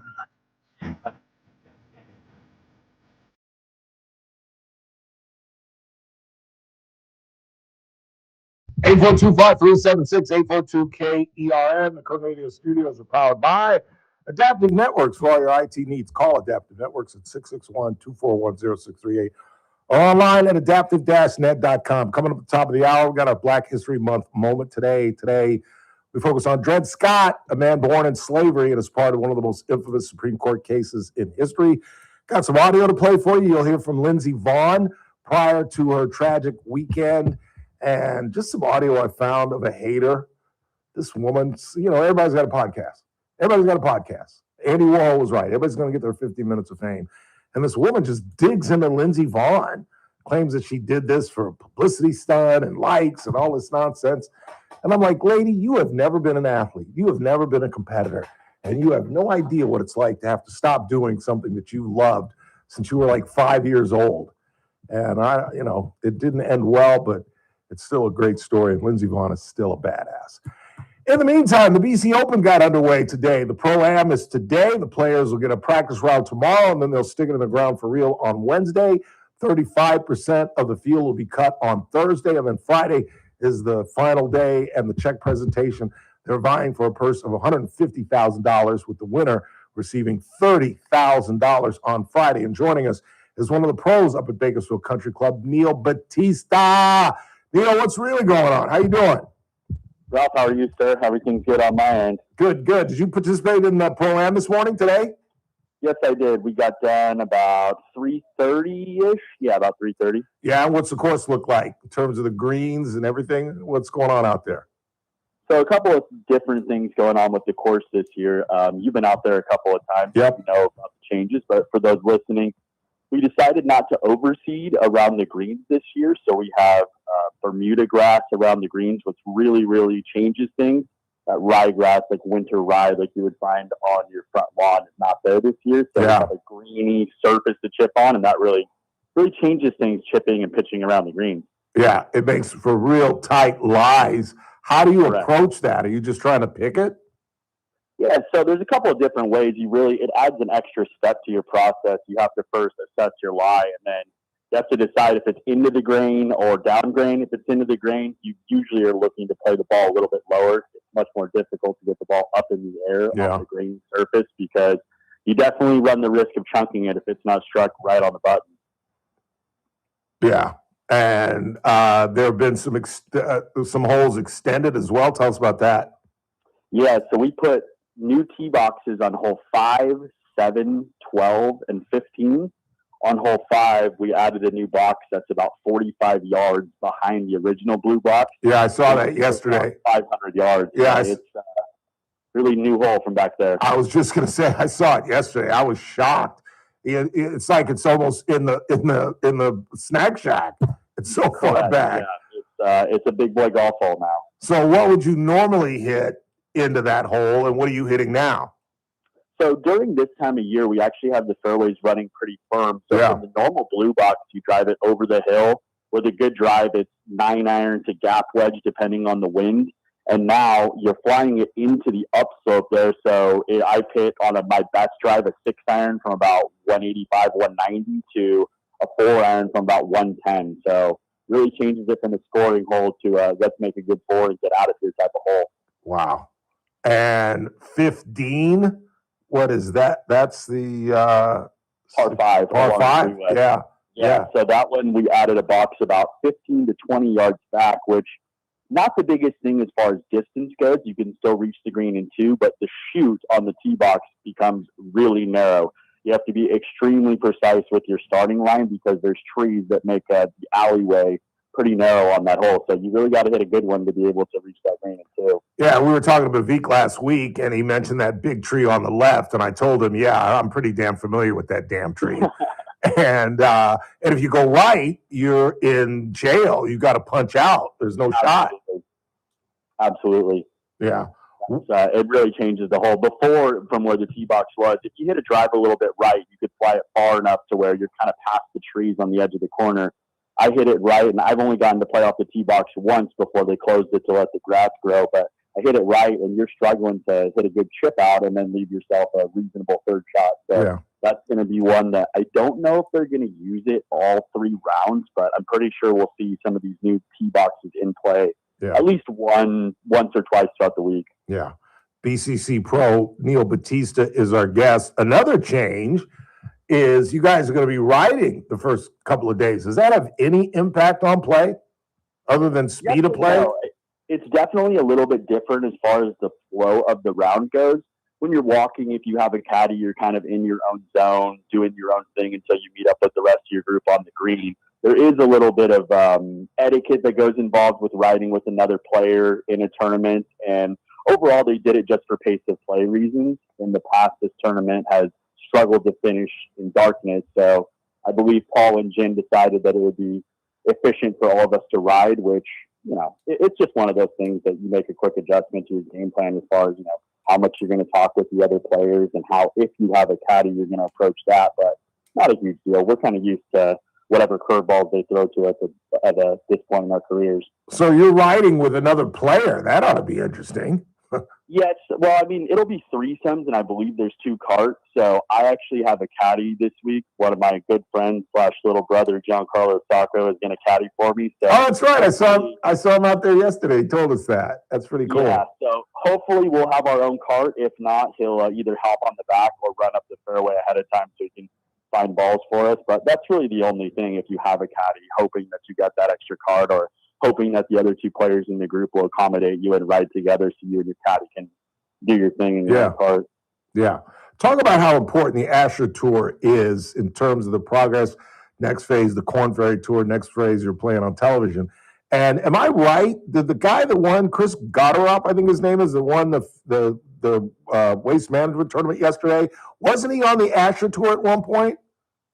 I'm not sure if Chris actually played on the Asher Tour. I believe he kind of jumped from Oklahoma to the Korn Ferry PGA Tour. But last year, Patrick Flavin, who won the Bakersfield Open, he's played on the PGA Tour. Yep. He's played on the Korn Ferry Tour, and we've seen in years past with Sahith Theegala, Jake Knapp, and a lot of players play on these developmental tours and then move their way up to the big tour. Yeah, and Jake Knapp was Jake Knapp was in contention yesterday. Yep. In Scottsdale, just to show you just how key this is. Fine, I'll leave you with this. I know you want to get out and hit balls and get ready for tomorrow and Wednesday. What do you think wins this thing? You know, Ralph, that's a tough one to put my finger on. It really depends on how fast and firm the greens get and how tucked the pins are, and also the weather. We've seen scores. I think Manav Shah won it with 7 under in years past, and then I want to say last year 13 under won, and we had, aside from the rain, the last day was really good weather, so guys are going to shoot at pins and be very aggressive. So I would say if I had to guess, if you shot 67, 67, 67, you'd have a pretty good look at it. But again, all depending on weather and depends on course setup, which is, as players, out of our hands. Yeah. There's a chance of rain on Wednesday, Thursday. That absolutely changes the whole tournament, doesn't it? Yeah. So, I mean, last year I was on the wave where we played in serious downpour and a lot of wind. For example, like you see the scores online. If you're not out there experiencing the conditions, you can start to think, how are players making this on a hole? Hole 9 at BCC is usually a driver and about a 50 to 60 yarder for me. I hit a driver and a 9-iron into that hole. So I hit a driver that only went about 250 yards because it was a monsoon out there. It was blowing straight into our face, and you're so wet that you're just hanging on for dear life. So it can really change things depending on the amount of moisture that we get. Yeah, I don't think the weather's going to be that bad, but it will slow down the greens, I'm assuming, a little bit. Yeah, it should. But I believe our superintendent, Brian, has been working his tail off trying to get the course as good as he can for this tournament. He started to roll the greens, and I know that he put some stuff on the greens to help them firm up. And honestly, having firm greens really is one of the biggest factors as far as scoring goes. Yeah. You can't get close to the pins when they're tucked behind bunkers and balls go over the green when you get good shots. So the greens are firm. That really steps up the difficulty on approach shots. Yeah. And I saw a lot of red flags out there yesterday. I don't know if they're still out there today, and they're going to be there Wednesday. But you got to be underneath the hole, man. You don't want to be above the hole out there. You have to. Yeah, you'll have a very long day if you're hitting it above the hole at BCC. Yep, absolutely. Good luck, Neil. Love you, man. Appreciate you taking the time and coming on the program. Thank you, Ralph. But before I leave, I wanted to thank our sponsors for this tournament. Absolutely. It's not possible without a couple of people, so I wanted to give them a shout out. First off, Jimmy Cisneros over at Motor City, Jeff Holtz at UCI Construction, Chris Branson from Trinity Safety Co., Mary Trichelle, who's a member of BCC. She always helps add to the purse, which we really appreciate. Grapevine MSP, and of course, last but not least, Paul Guerra and Jeff Campbell at Double Eagle. Paul single-handedly puts his heart and soul into this tournament. Yeah, he does. Prior to Paul stepping up and getting involved, we were playing for not even half the purse. Yeah. We got the purse up to $155,000, and Paul and his connections and his love for golf is really what makes that possible. So really wanted to thank all them, and thanks to Jim Park and our staff at BCC for running this event and making it what it is. Yeah, it is the premier event on the Asher Tour, no question about it. Absolutely. Good luck, my friend. Hope to see you out there. All right, man. Take care. Neil Batista. I'm excited for these guys. I really am. Neil's a good guy, really good guy. He's the gentleman that I keep telling you keeps trying to get me to take a lesson from him, and I'm too embarrassed. I'm eventually going to get out there with him. Really nice guy. And he mentioned John Carlos Sacco. For the few people that don't know, that is Gino Valpredo's nephew. That is Monica Valpredo Sacco's son, who's a stick himself. He played at TCU, and he's still trying to bang it out, trying to figure out whether he's going to try to make a run. He's going to be on Neil's bag. And Jimmy Cisneros, along with Paul Guerra, I met those kids when they were literally teenagers out of Kern River. Jimmy would go on to play for Cal State. Paul would become the assistant pro at BCC, become the full pro, and now is the president. And Neil is exactly right. Paul Guerra's just absolute devotion to golf. He works for Jeff Campbell at Double Eagle Golf. He helps us with our Honor Flight Open, and he helps run things out of BCC. His heart devotion is what has made this tournament what it really is. And it is the premier event on the Asher Tour that leads players to the Korn Ferry Tour and then ultimately to the PGA. Quick time out. We'll check the board. Coming up top of the hour, we'll talk about the president. You will hear from Donald Trump on the trope that was placed on his account on Twitter or X, whatever the Samuel you want to call it. Our Black History Month moment focuses on Dred Scott, the slave, the man born a slave, and emancipated a year before his death, and his name is on one of the most infamous Supreme Court cases in American history. Dred Scott versus the United States of America. We'll learn about Mr. Scott coming up in the 5. You're listening to the Ralph Bailey Show on News Talk 96.1 and AM 1180 KERN, where we stream live at KernRadio.com. News Talk 96.1 and AM. Messmaker. It's the JR Show. We need beds at the Mission and at the Open Door Network. We need mental health beds. We need substance abuse beds. I'm sorry, need jail beds. If your kid was acting up, breaking the law, I would, and my daughter knows this. I'll leave your butt in jail. She's 9 and she already knows. If I ever call dad from jail, you're where? Okay, well, thank you for letting me know, and I will see you in the morning. And I'm going to hang up. The JR Show, weekdays at 2 p.m. Hope you were listening to the show last Thursday when Daniel Petrie from Messmaker and Petrie Wealth Advisors were on. Loyal listener Chris Orr and client of Messmaker and Petrie Wealth Advisors had a glowing review of all the work that Daniel has done for him. I've told you about Lisa and our traffic staff, our associate producer. She, too, is extremely happy with the work of Messmaker and Petrie Wealth Advisors. Her husband recently retired, and that's what Messmaker and Petrie Wealth Advisors are all about. Call them today at 395-9400, 395-9400. But as you also know, he's an important cog on this broadcast, appearing every Thursday at 4:30, explaining what's going on with the deficit, how silver and gold is evaluating, and how all the shenanigans inside the Beltway in Washington impact you. It's Daniel Petrie and the folks at Messmaker and Petrie Wealth Advisors. This broadcast is for informational purposes only. Does not constitute a solicitation or offer to buy or sell any security, future option, or other financial instrument, or to offer or provide any investment advisory or other services to any person in any jurisdiction by Daniel Petrie or NPWA Inc., DBA Messmaker and Petrie Wealth Advisors. Any views expressed in this broadcast by us are prepared based upon the information available to us at the time, and we are under no obligation to update our views. Are the rising waters of expenses and debt threatening to drown you? Many people try to stay afloat by borrowing more money or using debt settlement programs, but those can take years. If you're trapped under credit card debt, medical bills, payday loans, or buy now, pay later plans, Chapter 7 bankruptcy could free you much sooner, in about 4 months and for a fraction of the cost. Stop the harassing calls and letters. Rebuild your credit quickly and clear the way for a fresh start. At Clean Slate BK Group, consumer Chapter 7 bankruptcies are all we do. We can help you erase credit card debt, medical bills, personal loans, even past due utility bills. Find out if you qualify at no cost and with no obligation. Go to csbk.com. This is an attorney advertisement. Your results may vary, and prior results do not guarantee a similar outcome. Clean Slate BK Group PC, located at 7 Penn Plaza, Suite 601, New York, 10001, is responsible for the content of this ad. For more information, visit csbk.com. That's csbk.com. Your clean slate starts here. It's game day. Are your moderate to severe Crohn's disease or ulcerative colitis symptoms keeping you from the action? Skyrizi, risankizumab Riza, could help you get back to the game. Skyrizi is proven to help people feel significant symptom relief, achieve remission, and visibly improve damage of the intestinal lining. Skyrizi is a prescription injection medicine for adults.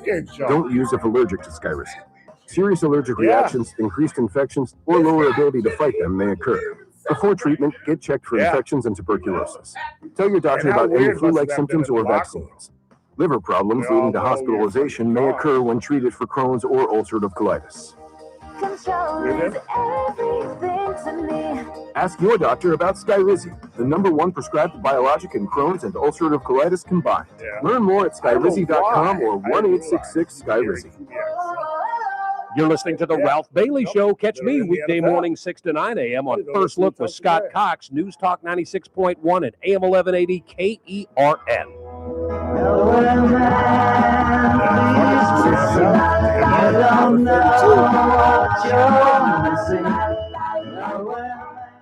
Eight 842-5376, 842-KERN. Again, thank Neil Batista and all the folks we've had on. We had Jen Park, the head pro. We had Paul Guerra, the organizer. You heard Neil speak about Paul glowingly. Isn't that weird? These two kids that I used to play with out of Kern River, Jimmy Cisneros, who's general manager out at Motor City, and had a chance. I really thought Jimmy was going to turn pro. I really did. He had game. He was the first kid for my fellow golfers who are familiar with Kern River. the Kern River ends on a par 5, a fairly long par 5. And Jimmy and Paul used to play from the Blues. I've been playing from the Whites my whole life. I ain't playing from the Blues. I've never been a single digit or 10 handicap. And Jimmy could hit it to the top of the hill and have like an iron into that par 5. And I was just had never seen anything like that. Never seen anything like that in my life. I'd never played with anybody at that level. And he was a teenager at the time. And he had a pretty distinguished career at CSUB, but then wanted to start a family and got a great job at Motor City. And now he's the GM out there. And Paul has ascended. He's one of the top executives with Jeff Campbell, Jack Campbell's brother at Double Eagle Golf. And in fact, when I went to St. Louis, Paul has a simulator out in his office, and I went out and hit balls trying to get ready for that. But they put their heart and soul in this thing, and I hope you guys will get out there. It's free admission. You go out and watch the players, either screwing around tomorrow in the practice round or when they play for real on Wednesday, Thursday, and Friday. Let's just hope that the weather staves off. There's a chance of showers, I believe, on Wednesday and Thursday, which is just the luck of Mother Nature, because yesterday we were out there and it could not have been more beautiful. We had an 8:40 tee time and wasn't hardly a soul on the golf course. Everybody was getting ready for parties and the game and everything. And we basically had the golf course to ourselves. And they had not rolled them again, so they weren't as fast as they're going to be for the tournament, but they were pretty doggone fast. I made a putt. Let me show you how fast it is and how I told you how the greens shape from the back of the green to the front. So if you're above the hole, if you're in the back of the green, you got a tough putt coming down. I had a long 2-putt on the par 3 8th hole, and I made a really nice first putt and left myself like a 5-footer beneath the hole, and I missed it above the hole, and it caught the lip and fell backwards. You know what I'm saying? It went above the hole, beyond the hole, and because of the slope and the speed, it fell back and in the hole. I made par. One of the few of the day, believe me. 842-537-6842-KER, and let's check the board. What do you got? Trump is the best president, even despite what he posted. Well, we'll see. I think he's damaging the Republican Party. I think they need to, as he even admitted, take a softer touch on what's going on in Minnesota and now some other states. Once again, I spent many hours watching video of ICE agents just acting unlike law enforcement agents. These guys are acting unlike we've seen police brutality. We've seen officers act outside the Constitution. But what's going on with these ICE agents is absurd. And I'm not talking about necessarily illegal aliens. I'm not talking about how they're dealing with the criminals. I'm talking about how they go up to people with brown skin or accents and demand their identification, which is absolutely against the law, ask them for their papers as if they were the Gestapo, and going into homes without warrants. And, I don't mean to be hyperbolic about it. I don't think it really is, but that really is the beginning of the erosion of democracy. Small d. It truly is. When you see American citizens being held, I thought about it. I accumulated 3 or 4 audios over the weekend, and I was going to play them, but you don't want to hear it. You really don't want to hear it. So I'm not going to shove it down your throat. I'm going to explain it to you. But I've got 4 pieces of audio of U.S. American citizens who were detained with driver's license. 2 of the victims were never even asked for their identification. They were hustled into vans based on the license plate.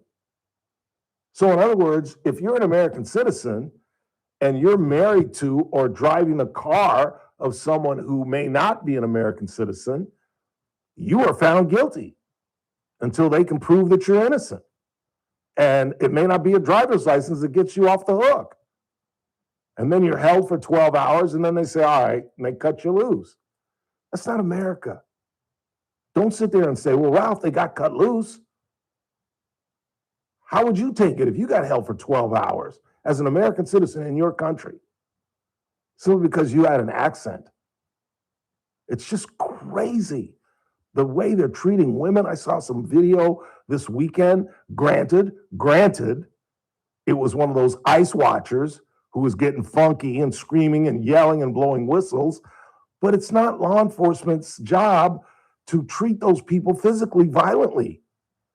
This guy grabbed this woman. She was being totally obnoxious. Do not get me wrong. If I played the video for you, you'd be like, well, Ralph, she deserved it. But she doesn't. She has a First Amendment right to say whatever she wants to that cop, as obnoxious and as un-American as it may seem. But it's not the job of law enforcement to grab this woman and just throw her to the ground. That's just not the America that I grew up in, and it's not the America that I want to live in. And it's not what I signed up for when I voted for Donald Trump 3 times. And I'll say it again. If something doesn't radically change in this administration, and they have, not enough for the Democrats, but they have radically changed. The president, we played that audio for you Friday, where he said a softer touch is needed, changes are needed, mistakes have been made. That's why Tom Homan is up there. They're trying to target more vicious criminals and the hardened criminals than just folks that are here illegally. But the numbers and the polls are overwhelming. And if we continue down this road, I'm telling you, we're going to get destroyed in the midterms. And that's when life, as we all know it, changes. If you keep saying, well, why is Ralph so obsessed with the midterms? Because that's when life changes. If they get in the majority in both the House and the Senate, they're going to get rid of the filibuster. They're going to add to the Supreme Court. They're going to make Puerto Rico and Washington, D.C. a state. You really think it's a coincidence that arguably the most famous Puerto Rican in the history of that territory was the halftime show at the 26th Super Bowl? You really think that was a coincidence? Or is this kind of a prelude to them making Puerto Rico a state once they get rid of the filibuster, once they win the Senate come this midterm? And you say, oh, Ralph, you don't know what you're talking about.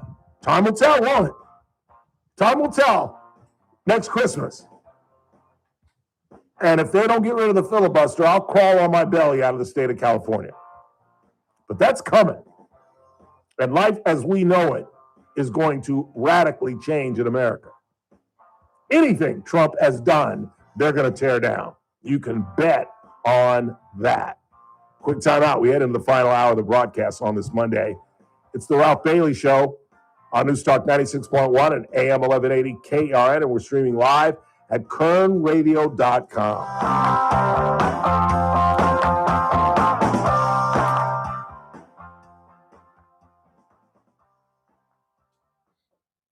This is AM 1180 KERN. Green Acres. This is 96.1 FM. Bakersfield. Online at KERNradio.com. News this hour from Town Hall. I'm Keith Peters in Washington. The former girlfriend of Jeffrey Epstein declined to answer questions from House lawmakers in a deposition Monday. White House correspondent Greg Clugston reports. Ghislaine Maxwell invoked the Fifth Amendment and refused to answer questions from the House Oversight Committee during a video call. But she indicated that if President Trump ended her prison sentence, she was willing to testify that neither he nor former President Bill Clinton had done anything wrong in their connections with Epstein. Maxwell is serving a 20-year sentence for sex trafficking. Donald Trump and Bill Clinton spent time with Epstein in the 1990s and early 2000s, but they have not been credibly accused of wrongdoing. Greg Clugston, Washington. A federal judge is giving the Trump administration until Thursday to resume payments for the massive Gateway Tunnel project. The tunnel serves 200,000 commuters between New York and New Jersey each weekday on Amtrak and New Jersey Transit trains. U.S. District Judge Jeanette Vargas is giving the Trump administration a few extra days to appeal her ruling that the administration release $16 billion in funding Donald Trump decided to freeze. Bill Alexander reporting. Economist Steve Moore predicts that the 2030 U.S. Census will negatively impact blue states. This next census, which comes in 2030, California could lose 4 congressional seats. Now think about that. This is a state for the last 150 years has always gained electoral states as it grew and grew and grew. And under Gavin Newsom, they've lost over 2.5 million residents on net. Moore spoke to the Salem Radio Network. Good day on Wall Street with the Dow up by 20 points. The S&P 500 advanced 32. More on these stories at townhall.com. We all hear the radio ads about the IRS. They tell you to be afraid, to be scared, and they try to frighten you into calling. I'm not here to do that. Tax Relief Advocates is different. TRA is here to tell you that if you owe money to the IRS, whether it's $5,000, $50,000, or $500,000, we have a solution. It doesn't matter if you're sitting in your car, at work, or with your kids. No matter where you are, call now. 800-575-2341. Don't lose hope. TRA can eliminate or reduce what you owe to the IRS. Generous programs are now available that can give you a fresh start. Our passion is taxes and helping individuals fix their IRS problems. We have over 1,000 5-star reviews on Google and an A+ with the Better Business Bureau. You don't need to be afraid of the IRS any longer. End your tax nightmare today by visiting us online at TRA.com or call 800-575-2341. That's 800-575-2341. Tax Relief Advocates. Real solutions for real people. From the KERN Newsroom, your live and local news update on News Talk 96.1 and AM 1180 KERN. The scene at a bar on 19th Street. I'm Chris Davis. It was about 1:30 Saturday morning when Bakersfield police got the call that someone had been stabbed. And when they got to the bar, they found a woman laying on the pavement. Around her was a crowd estimated to be 100 people strong, which police dispersed with help from a special enforcement unit. Bar security told them where the suspect went, and they were able to find 22-year-old Jada Millette, they say, with a knife. The victim lived but had moderate injuries, and police learned the two had been in an argument before the stabbing. You've been hearing a lot the past couple of months about new oil and gas drilling in Kern County, and now even more of that is possible and even likely because the Bureau of Land Management is getting ready to open up about 400,000 acres of federal land for drilling and fracking in areas like Porterville, Buena Vista, Bakersfield proper, and western Kern County. An environmental study says it would have minimal and manageable impact.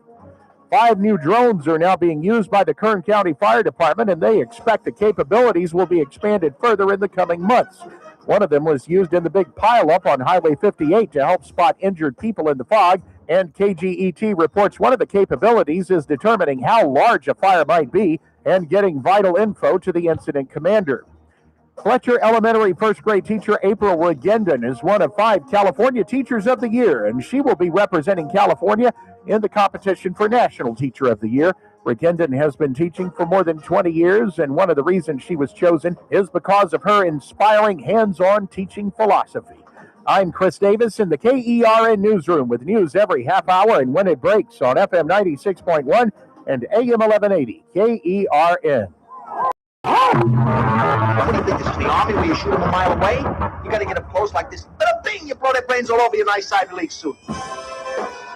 It's the Ralph Bailey Show on News Talk 96.1 and AM 1180 KERN. Now make sure you leave the house when you make the call. You understand me? You hear me? Call from an outside line. I mean it. Call in or text to 661-842-KERN. That's 661-842-5376. Listen live at KERNradio.com. Now, the host you've been waiting all day for. Live from the KERN studio, here's Ralph Bailey. Final hour of the broadcast on this Monday, a dreary, cloudy, chilly Monday. Temperatures in the 60s throughout the week, and rain a possibility in the middle of the week, and then rain assured, according to meteorologists or weather guessers, because they don't have a club. They've got a best guess. That's about it. It's the only gig where you can be wrong half the time and just kind of throw your hands up in the air and say, Mother Nature, what are you going to do? But yeah, there's heavy rain expected all throughout Southern California and the Central Valley next week on President's Day, which, by the way, we will be dark. We get that day off, believe it or not, heading into this 3-day weekend. And I just checked the internet. Nothing new on the Nancy Guthrie situation, as most of you know, in a reported ransom note. It was stated that they were demanding $6 million by 5 o'clock this afternoon. That is Arizona time, which is an hour ahead of us. So that was 4 o'clock our time. So it's been an hour or so since that deadline has expired, and I don't see anything new on the incident. 12 minutes ago, CNN put something out. Nancy Guthrie crime scene is contaminated, in quotes, ex-NYPD detective says. I'll just read a little bit of this. The crime scene at Nancy Guthrie's house is contaminated because of how many people have visited the site, former New York police detective Michael Alcazar said Monday. Quote, news outlets have been at the crime scene, which has now contaminated the crime scene, which just makes it a little bit harder to process because now you have more DNA and more fingerprints, more footprints in the crime scene, Alcazar told CNN's Aaron Burnett. I said that right from the get-go. When we first found out that, I'm sorry, I just caught a news flash on Fox. They've got a live crew attempting to rescue a manatee from a storm drain. Do you know what a manatee is? What, a seal? No, it's a sea cow. Or a sea cow, yeah, I'm sorry. It looks like a seal, but it's gargantuan. I saw one off the coast of South Carolina when I was Hilton Head. And that's a big breaking news. They're trying to get a manatee out of a storm drain. It is a slow news day. No kidding. Wow. Okay. Breaking news. But nothing new. No, there's something new here. Initial ransom note had, quote, direct, stark statement, end quote, on consequences of no payment. TMZ founder says. This is new. Let me read this. Hang on a second. The initial ransom note sent to TMZ and two Tucson stations about the disappearance of Nancy Guthrie has a, quote, direct, stark statement about consequences, end quote, if the potential kidnapper or kidnappers don't get the money. This is according to TMZ founder and executive producer Harvey Levin. Quote, that's all I will say, Levin said, but it is chilling when you read that sentence. It is short and to the point. He also revealed a direct quote from the ransom note, which he says includes the line, quote, it's in everyone's interest to have this completed as soon as possible, end quote. The writer or writers of the note also bragged that they wouldn't be able to figure out any potential sender, police wouldn't be able to help, and no further information would be shared. The letter also said Guthrie would be returned to the Tucson area within 12 hours of the ransom being paid. That according to Harvey Levin. So that's the newest information we have. I'm trying to double check just to see if anything's come across, but apparently not. I don't know. I pray she's alive. I just don't think so. I really don't. In the meantime, you heard us discuss this with Kathy Abernathy, and I thought all day long it'll be interesting to see how Kathy rationalizes this incredible situation with the president. And, you know, I suppose it's both Kathy's job and in her heart to support the president come hell or high water. But I think some people, because Kathy's not an elected official, I don't care what Kathy thinks. But if I hear that Vince Vaughn believes what Kathy believes, that the president didn't hear the end of this and didn't know exactly what that thing showed, if I hear that David Valadao believes that the president didn't see the end of this and allowed some 30-year-old staffer just to place this on his account without his knowledge that the Obamas were perceived as apes, if I hear them with the Kathy line, I'm done. I'm done. To the point where I would seriously consider voting for Jasmeet Bains. and whoever challenges Vince Vaughn. Kathy's a friend of mine. She's absolutely open to have any thoughts she might, as incredible as they may be, in my opinion. But I get to vote for those two fellas. And if they agree with her and they let the president off the hook, I'm through. I'm done. I'm done. You won't hear Mr. Valadeo on this program. I don't think I could vote for Jasmine Paynes. I would just sit it out. I'm not going to lie. I couldn't vote for Jasmine Paynes. And I couldn't vote for Vince's opponent either. But I'd have to wash my hands with him. I absolutely would.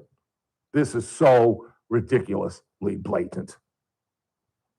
And if it's not, isn't, as we talked about with Kathy, isn't that even more frightening? That some idiot racist staffer can find something like this and think it's funny and show it to the president. The president doesn't look at the whole thing. And he says, yeah. Go ahead and post it. And it stays up for 12 hours? For 12 hours, there's nobody in the White House that said, Mr. President, you might want to take a look at this. Let's say Kathy's right. Let's say that the president of the United States, the head of the federal government, had some young staffer show him something, and he didn't really look at it. He just said, yeah, post it. How did it stay on there for 12 hours? There was nobody within the next day that took a look at that and said, legal pad I used. Yes. Initially. She changed her tune, but this was initially. This is from an internet meme video depicting President Trump as the king of the jungle and Democrats as characters from The Lion King. Please stop the outrage and report on something today that actually matters in the American public. Then when they realized they were in trouble, and Tim Scott, a black Republican from South Carolina, said, I pray this was made up, and yes, I think the president should apologize, then they put it on a staffer.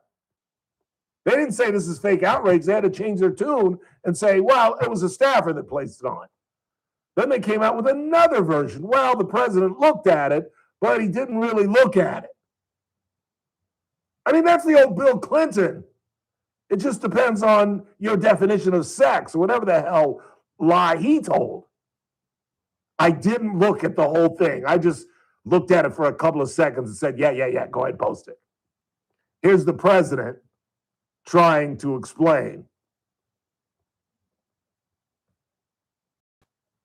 The White House says that a staffer sent it.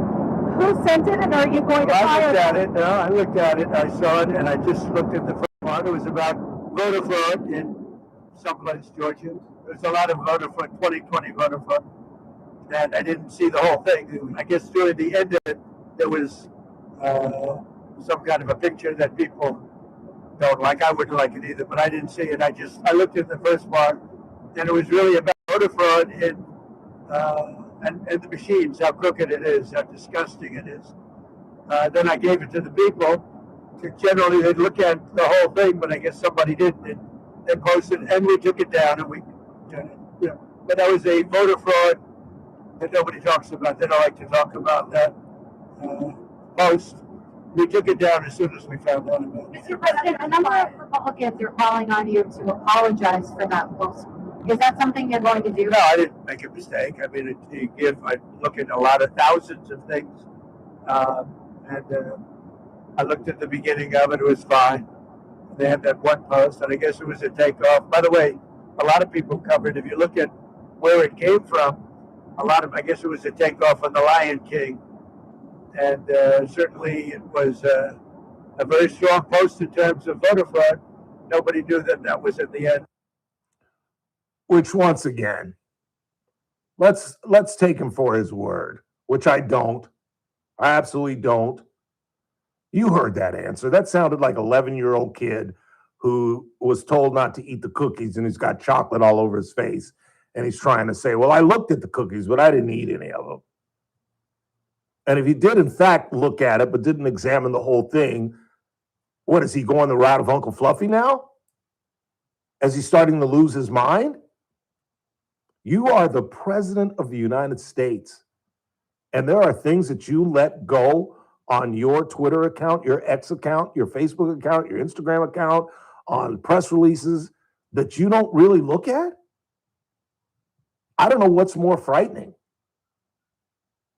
And to rationalize this is just absurd. It's absolutely absurd. And at some point, you know, you're just going to have to deal with the fact that this man is a racist. Absolutely no question about it. There's no way that thing stays up from midnight to noon the next day without the White House absolutely having no problem with it. When Carolyn Levitt woke up at 9 o'clock, you would think she would have ran into the Oval Office and said, "We have a problem. We have disrespected." I don't know if, since you're not aware of it, Mr. President, since you didn't look at the whole thing, I'm your press secretary. It's 9 a.m. in the morning. Let me tell you, we got a problem. We're depicting a former president as an ape, and he happens to be an African American. And I don't know if you know the history, Mr. President, but that's a long, long, long time trope that began in like the 1800s. We have a problem. But that's not what the White House said. That's not what the press secretary said. She said, basically, get over yourselves. Ralph Bailey, get over yourself. Stop the fake outrage. Stop looking for ratings by pissing off your audience and claiming the leader of the free world's a racist. Get over yourself. And then when they realized they were in deep doo-doo, they said, well, it was a staffer. Really? You guys believe this? Honest to God? You truly believe all this nonsense? You believe what he just said? No, I didn't make a mistake. I looked at it. I didn't look at the whole thing, but I mean, really? Or is it that you just don't give a damn? Because it's got to be one of the two. Either you believe that nonsense, which blows my mind, and you think that a president of the United States is so irresponsible that he allows things to leave the White House that he doesn't even examine, or you just don't think it's that big a deal. You don't understand the history of this, the depiction of African Americans as animals, as savages, and a former president doing this, a current president doing this to a former president? Is there no line with you all? I know there isn't with Kathy. It's her business. It's her living. It's what she does. On a certain level, I understand it. On a certain level, it confounds me to no end. But it's her job to get Republicans elected. But for you all who have free will, who have no true skin in the game other than trying to select somebody who's decent with strong character to lead our country, how in the world can you listen to that 11-year-old excuse? Well, I looked at it, but I didn't really look at it. And we took it down. I'd be mad too if I really had seen it. It was up for 12 hours, but I hated it, but it was there. But we took it down. And no, I'm not going to apologize. I didn't make any mistake. I handled it perfectly. Okay. All right. That's just fine. Well, I'm waiting to hear what Congressman Valadeo and Congressman Fong have to say about this, because my support of them depends on how they handle this. I have a pretty good idea that they're not going to lose my support. I have a pretty good idea where those guys' hearts are. But if they try to peddle this Kathy Abernathy nonsense, this ridiculous rationalization that, yeah, it's possible that the president didn't see the whole thing, I'm done with them. I really am. I really am. Because that's just silly. Let's be honest. That he didn't see the Obamas depicted. That it was up there for 12 hours. That when they all, you know what time the White House wakes up? Like 5, 6 in the morning. They're meeting, even Trump, who gets like 4 hours sleep. They're working at 7, 8, 9 o'clock in the morning. It stayed up all up till about noon that afternoon when they realized, when they heard from Tim Scott, the ultimate Trump ass kisser. No disrespect, because I actually like Tim Scott. He's in a tough spot as a black Republican, particularly coming from South Carolina. But when he said, this is the most racist thing I've ever seen, that's when they knew they had a problem. That's when they knew they had a problem. And that's when they took it down. And that's when they changed the tune to it was a staffer. Quick timeout. We'll come back, check the board. Bottom of the hour, our Black History Month moment, focusing on Dred Scott. You've probably heard the name. His name is associated with one of the most infamous Supreme Court cases in American history. And unfortunately, and see if you can find some current Lindsey Vonn audio. She is quoted in People magazine talking about her dream deferred. We've got some audio prior to the accident, her leading up to the Olympics. We've got the crash incident live on tape. That's just a description of the crash stuff is just the audio from the crash, is it not? I watched that last night. I just absolutely bumped into it because that's what's so tough about the Olympics. You don't know what is coming on at what time and whether they're re-airing it live, and the time difference makes it really complicated to try to focus on something that you want to see. But I did get to see her, I think, final crash, end of her career. Fractured her left leg, got caught on one of the poles or flags or whatever those obstacles they put for the downhill. And I got some other miscellaneous news and notes to get to before we get out of here. It's the Ralph Bailey. We don't have any more tickets, do we not? It's the Ralph Bailey Show on News Talk 96.1 and AM 1180 KERN. We're streaming live at KernRadio.com. News Talk 96.1. Big Mike.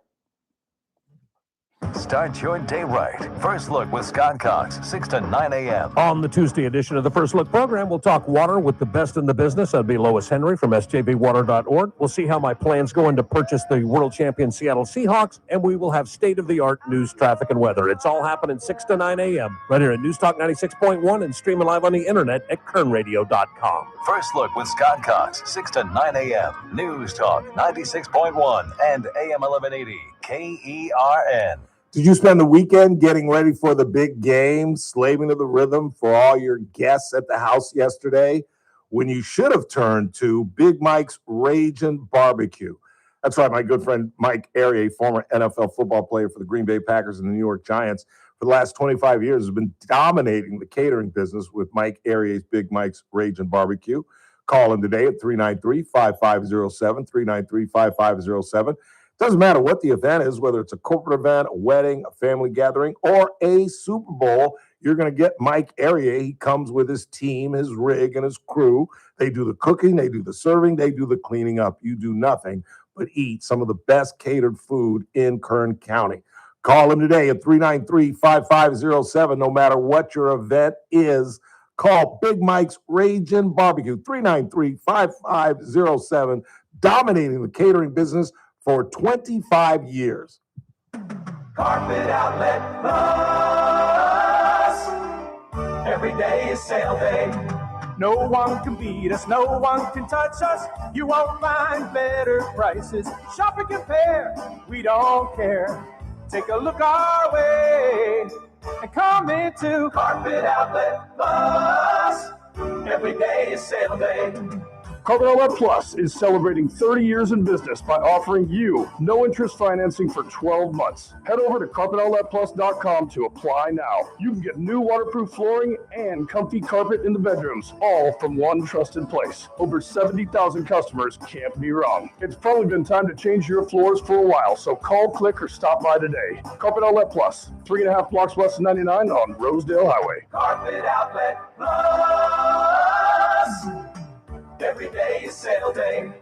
Are you looking for a hospital that truly cares for your health and well-being? At Good Samaritan Hospital, they provide high-quality medical detox, psychiatric services, and medical and surgical care. They accept most insurances, including Medi-Cal, Medicare, and Kern Family. They offer Kern County's longest-standing inpatient detox program with dual diagnosis that combines medical care and withdrawal management all under one roof. Learn more at GoodSamaritanHospital.com or call 661-215-7500. Good Samaritan Hospital. They care for their community. The Crossroads of the West Gun Show is coming this weekend to the Kern County Fairgrounds in Bakersfield. We're finding everything we're looking for, so we're impressed. Awesome selection. Awesome, yeah, just a lot more than I expected to see. It's America's premier gun show with great deals on guns, ammo, scopes, accessories, and more. Sold at wholesale prices, plus jewelry, gift ideas, and door prizes. We'll scour through, find the best bargain, come back and buy it. Crossroads of the West Gun Show this weekend at the Kern County Fairgrounds in Bakersfield. All sales are conducted in compliance with Buffalo. You can buy, sell, and trade at all Crossroads gun shows. I'm JR Flores. Catch my show, The JR Show, weekdays at 2 p.m. Now, back to the Ralph Bailey Show on News Talk 96.1 and AM 1180 KERN. Something in your eyes. 842-5376, 842-KERN. I'm going to have to get to the audio in the back half of the hour. I don't have a lot of time right now. In the meantime, let's just read a couple text messages. Your mic's not on. Your mic's not on. Chris, your mic's not on. Sorry, I was still chimed in your ear. There you go. Ralph, you're being a drama queen over this post from Trump. Chill and take down the temp on accusing Trump of being a racist.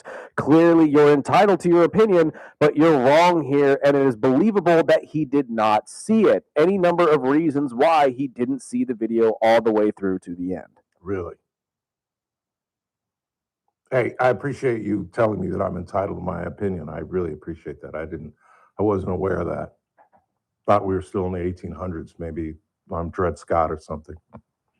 And you think it's plausible that the president of the United States, the leader of the free world, was handed something by a staffer and didn't take a complete look at it? Then that makes him incompetent. Then that makes him Uncle Fluffy. That he's 80 years old and he's losing his mind. Because Kathy even admitted for her, as the leader of a small business in Bakersfield, that could never happen. She would never allow any of her staffers to allow anything to go out of that office without her taking a look at it. But yet you can rationalize that the president would allow a staffer to put something on his account that he didn't see. You really think that's plausible? And you're telling me to calm down as an African American? I shouldn't be insulted by that? I shouldn't be absolutely livid at that? You know what I tell you? Shut up. Because of the FCC, I can't say what I really want to say. So what I'll just say is, shut the hell up. You have no idea of what you speak. And until you walk around in brown skin, don't you lecture me on what I can and cannot say and who I evaluate as a racist and who is not, whether he's the leader of the free world or he's the janitor in this building. So just shut the hell up. What else you got? Donald Trump is awake at midnight. He works almost 24/7, so he may well have been dealing with a staffer. What's the staffer doing there at midnight? He's in the West Wing? The staffer's just roaming around the White House at midnight? Really? That seems plausible. Do you think he's in the Oval Office at midnight? No.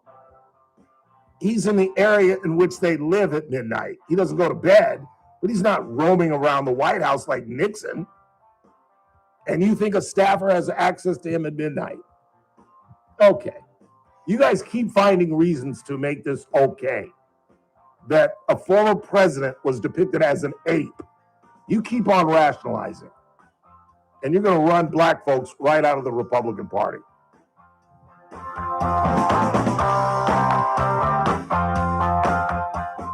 News Talk 96.1 and AM 1180 KERN.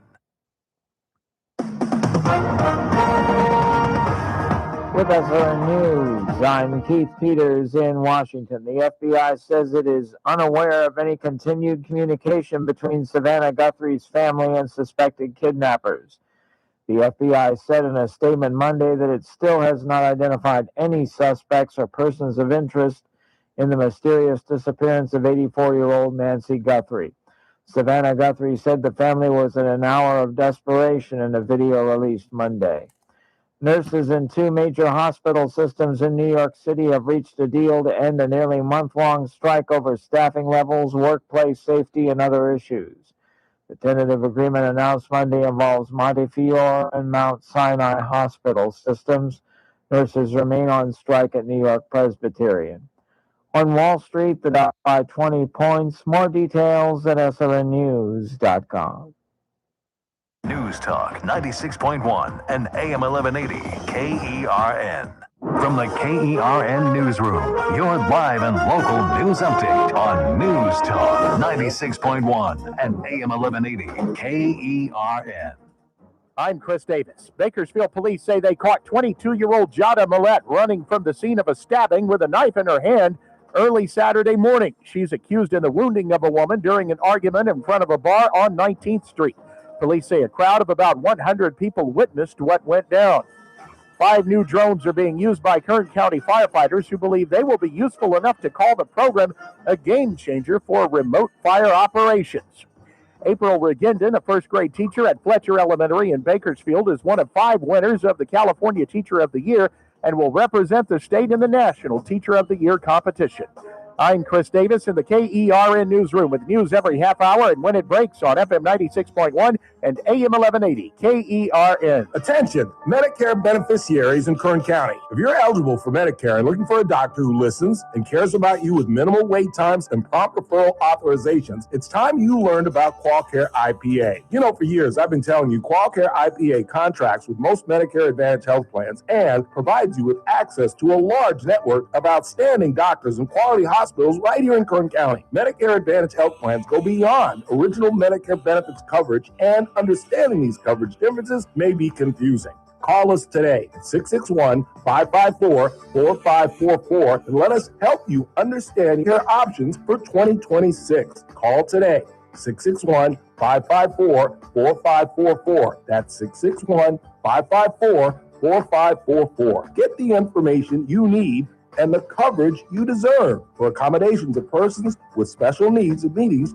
call 661-554-4544, TTY 711. Tuesday edition, Clay Travis, Buck Sexton Show. We will bring on Senator Bill Hagerty of Tennessee to break down the ongoing battles in Venezuela, in Iran, and what is going to happen as we continue to discuss voting integrity in the United States. All that and more, we will be firing on all cylinders to get you through the Tuesday edition of Clay and Buck. Live 9 to noon, News Talk 96.1 and AM 1180 KERN. The Armstrong and Getty Show, weekdays noon to 2 on News Talk 96.1 and AM 1180 KERN. Now, back to the Ralph Bailey Show.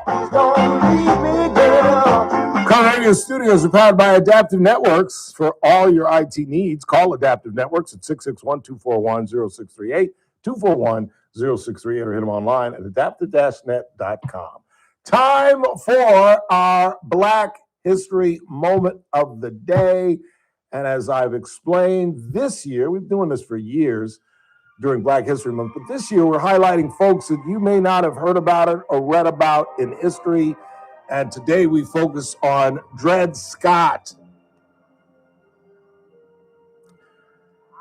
Dred Scott was born circa 1799, was an enslaved African-American man who, along with his wife Harriet, my mother's first name, actually my mother's nickname, Mary Harriet is her real name, unsuccessfully sued for the freedom of themselves and their 2 daughters, Eliza and Lizzie, in the Dred Scott versus Sanford case of 1857, popularly known as the Dred Scott decision. The Scotts claimed that they should be granted freedom because Dred had lived in Illinois and the Wisconsin Territory for 4 years, where slavery was illegal, and laws in those jurisdictions said that slaveholders gave up their rights to slaves if they stayed for an extended period. In a landmark case, the United States Supreme Court decided 7-2 against Scott, finding that neither he nor any other person of African ancestry could claim citizenship in the United States, and therefore Scott could not bring suit in federal court under diversity of citizenship rules. Scott's temporary residence in free territory outside Missouri did not bring about his emancipation because the Missouri Compromise, which made that territory free by prohibiting slavery north of the 30th parallel, was unconstitutional because it, quote, deprives citizens of their slave property without due process of law. In other words, African Americans were considered chattel property, and you could not deprive the citizen, the slave owner, of his property, the human being, without due process. Although Chief Justice Robert Taney had hoped to settle issues related to slavery and congressional authority by this decision, It aroused public outrage and deepened sectional tensions between the northern and southern states and hastened the eventual explosion of their differences into the American Civil War. President Abraham Lincoln's Emancipation Proclamation in 1863 and the post-Civil War Reconstruction Amendments, the 13th and 14th Amendments, respectfully nullified and abrogated the decision. The Scots were manumitted by private arrangement in May 1857. Manumitted, and I'm sure I'm pronouncing that incorrectly, means releasing you from slavery. Change gonna come. Following the ruling, the Chaffees deeded the Scott family to Republican Congressman Taylor Blow, who released them from slavery on May 26, 1857. Scott then worked as a porter in a St. Louis hotel, but his freedom was short-lived. He died from tuberculosis in September of 1858. He was survived by his wife and 2 daughters. Scott was originally interred in Wesleyan Cemetery in St. Louis.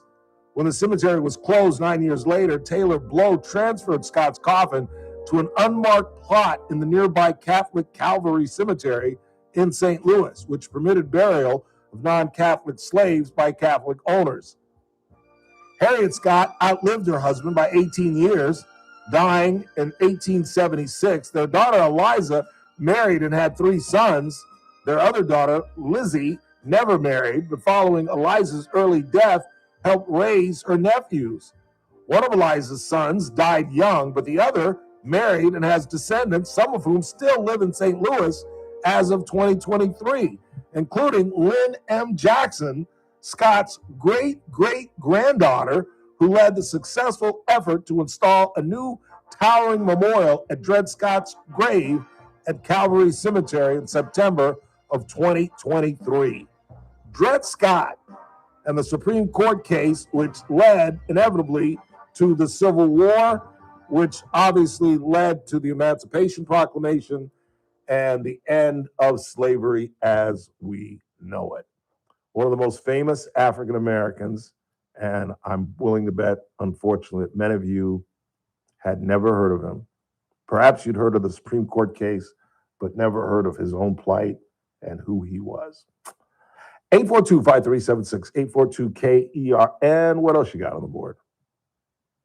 Let's see. I am a big Trump supporter, but the issue with Trump is that he doesn't have a filter, and the left-leaning media is just looking for any little thing to blow it into the next Watergate scandal. Well, I don't think this is a little thing. And I guess this is, you guys are Giant fans. I'm a Dodger fan. Shohei Ohtani just stole second base. You all think he's out, and I think he's safe. And I don't think I'll ever be able to convince any of you what this man truly feels, what he truly cares about, which is Donald Trump. I don't think he gives a damn about the Republican Party. Sometimes I doubt whether he gives a damn about the future of this country, beyond making himself and his family rich and some of his other elitists. But I have no alternative. When presented with Kamala Harris and Donald Trump, I have no choice. When presented with Hillary Clinton and Donald Trump, I have no alternative. What I'm going to do in 2028, I have no idea. I really don't. I'm so sick and tired of this Republican Party, this new Republican Party that bends the knee to this man, unlike any president we've ever seen. We've never seen, even Franklin Roosevelt, who served 4 terms, didn't complete his 4 terms, was elected 4 times, never had this Svengali-like power over the Congress, over Republicans, and over his supporters, to the point where people actually believe that a racial trope was put on the president's account, and he was unaware of that. Do you realize? I mean, that's why Democrats say and believe that MAGA or Trump supporters are a cult. Because you all are absolutely willing not to believe your lying eyes. You're willing to accept the story no matter what it is, that the leader of the free world actually didn't see that and aren't willing to punish him for, okay, let's take him at his word. Or one of the words, one of the excuses. Let's say a staffer put it up. Why not apologize? Why not say it was a gargantuan mistake, as opposed to simply saying, I didn't like it? Why not just simply say, you know what, it was a mistake. I respect Barack Obama, but he doesn't. Barack Obama is making pancakes inside of Donald Trump's head because Donald Trump knows he'll never be revered like Barack Obama. Donald Trump has to know the second he walks out of the White House and a Democrat walks in that anything and everything that he's done is going to be torn and eroded away. And he has to know that his legacy, that's why he's putting his name on just about anything he can inside the district, because he has to know his legacy is not going to be strong. He has to know that. He's not an idiot. And yet he's got a group of supporters who, if he ran in 28, you all would vote for him again. You all would love to see the Constitution broken and have him run a third term and win. And so I just don't know what to do anymore. I just don't know what to do in the face of such blatant hypocrisy and stupidity and racism. And for you all, for anyone, not to think that that wasn't a racist trope, you either don't know the history or you don't know African Americans. Do you know Black people? Do you have Black friends? Has a Black person ever been in your home? Has a Black person ever sat down, used your utensils? I'm asking you a question. Think about it now. Has there? Has there ever been a Black person sat and had dinner at your house? Some of you have nodded your head, yes, but some of you are like, well, that's none of your business, Brown. I ask that because ask them. If you think I'm doing this for ratings or to be hyperbolic or some, as Carolyn Levitt put, some fake outrage, then ask the Black friends. If you're answering yes, of course we've had Black folks in our house. We'll call them up tonight. Call them up tonight. I'm assuming if you're an intelligent person, your friends are fairly intelligent. So you've got intelligent Black folks that you know. Give them a call tonight. Just say, you know what, I was listening to the Ralph Bailey show, and he's got this fake outrage about this racial trope, this alleged racial trope, and he doesn't believe a word that the president says. What do you think? Ask your friends, if you have any African-American friends. Ask them what they think. Ask Mike Bowers, devoted Republican. Ask Keith Woolridge, devoted Republican. Ask Traco Matthews, well-respected man. I don't think he's a Republican, but a well-respected pastor in this town. Ask Traco Matthews. Or better yet, go on Traco Matthews' Facebook page and see what he had to say about it. He's a reasonable man. He's a pastor. See what he thought about it as an African-American. If you think this is isolated to me because I'm on the radio, it just blows my mind that anybody could rationalize this nonsense. Let's go ahead and take our final break of the day. And when we come back, Lindsey Vaughn has not spoken out. She spoke to People magazine, but her dad, Chris found some audio of her father, who was there along with her sister, the mom. They were at the base of the hill when she was carried off. Did you see how they carried her off in a helicopter? Like when I heard that she was helicoptered off the mountain, I thought that meant that they loaded her in the helicopter, kind of like MASH style. Remember watching MASH and how they depicted during the Korean War? They had like, I don't know, you call them, I guess, jump seats, where they had like flat beds on the side of the helicopter where you could strap a patient down and fly him out. I thought that's how they were going to do it. No, they had her on some type of gurney hanging from the helicopter as it flew out off the mountain. Like, don't you get nauseous when you break a bone in the first place? And now they got her hanging out in the sky? I was like, I'm shocked she's not blowing chunks with a fractured leg hanging from a helicopter.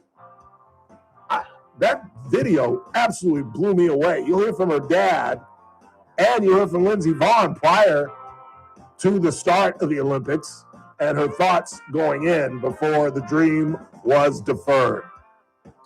Quick timeout. Tomorrow's a Tuesday. Teresa Golden will be with us live via the Rogers Brandon Global Telephone Network. She's still weathering the cold back in New York. And we'll have one more member of the Asher Tour on. Tomorrow's a practice round for the BC Open. It gets underway officially on Wednesday. They had the Pro-Am today. Final timeout of the night. Keep it locked. It's the Ralph Bailey Show. News Talk 96.1 at AM 1180 KER, and we're streaming live at KernRadio.com. News Talk 96.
I'm ready whenever you are.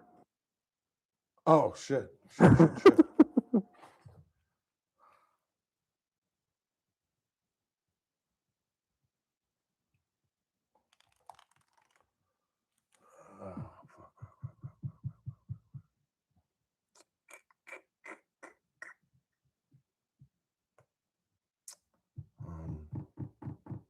damn it. Can't be about Trump. 3, 2. So Ghislaine Maxwell is trying to bargain with Congress. She's taking the fifth, but now she's claiming she'll talk if she can get clemency. Look, there were over 100 victims, and you're telling me that the FBI can only find 2 people that perpetrated this thing? She knows something, and I believe that Donald Trump is going to provide her with clemency. And I don't think we're going to learn a damn thing from this lying, despicable woman. 3, 2. It's that man again. Look what's coming up on the Tuesday TRBS. Well, we'll talk to our former federal magistrate judge, Teresa Goldner, live via the Rogers Brandon Global Telephone Network. And the latest, the 10th day of Nancy Guthrie's abduction. We'll give you the latest on that. Whatever else happens before 3:05. It's the Ralph Bailey Show on News Talk 96.1 and AM 1180 KERN. I'll see you at 3. Pizza's here. Oh, great. I'd love some, but I'm worried about my stomach issues. If you're worried about having diarrhea, gas, bloating, stomach pain, or loose, oily stools, it may not just be stomach issues. It could be a condition called exocrine pancreatic insufficiency, or EPI. With EPI, the pancreas doesn't release enough enzymes to break down food, but EPI is manageable. Use the symptom checker on identifyepi.com and talk to your doctor. That's identifyepi.com. Sponsored by AbbVie. Why choose a Sleep Number smart bed? Can I make my site softer? Can I make my site firmer? Can we sleep cooler? Sleep Number does that. Cools up to 8 times faster and lets you choose your ideal comfort on either side. Your Sleep Number setting. Enjoy personalized comfort for better sleep night after night. And now, during our President's Day sale, take 50% off our limited edition bed. Shop now for a limited time. Only at a Sleep Number store or sleepnumber.com. The Clay Travis and Buck Sexton Show, live 9 to noon. Now, back to the Ralph Bailey Show on News Talk 96.1 and AM 1180 KERN.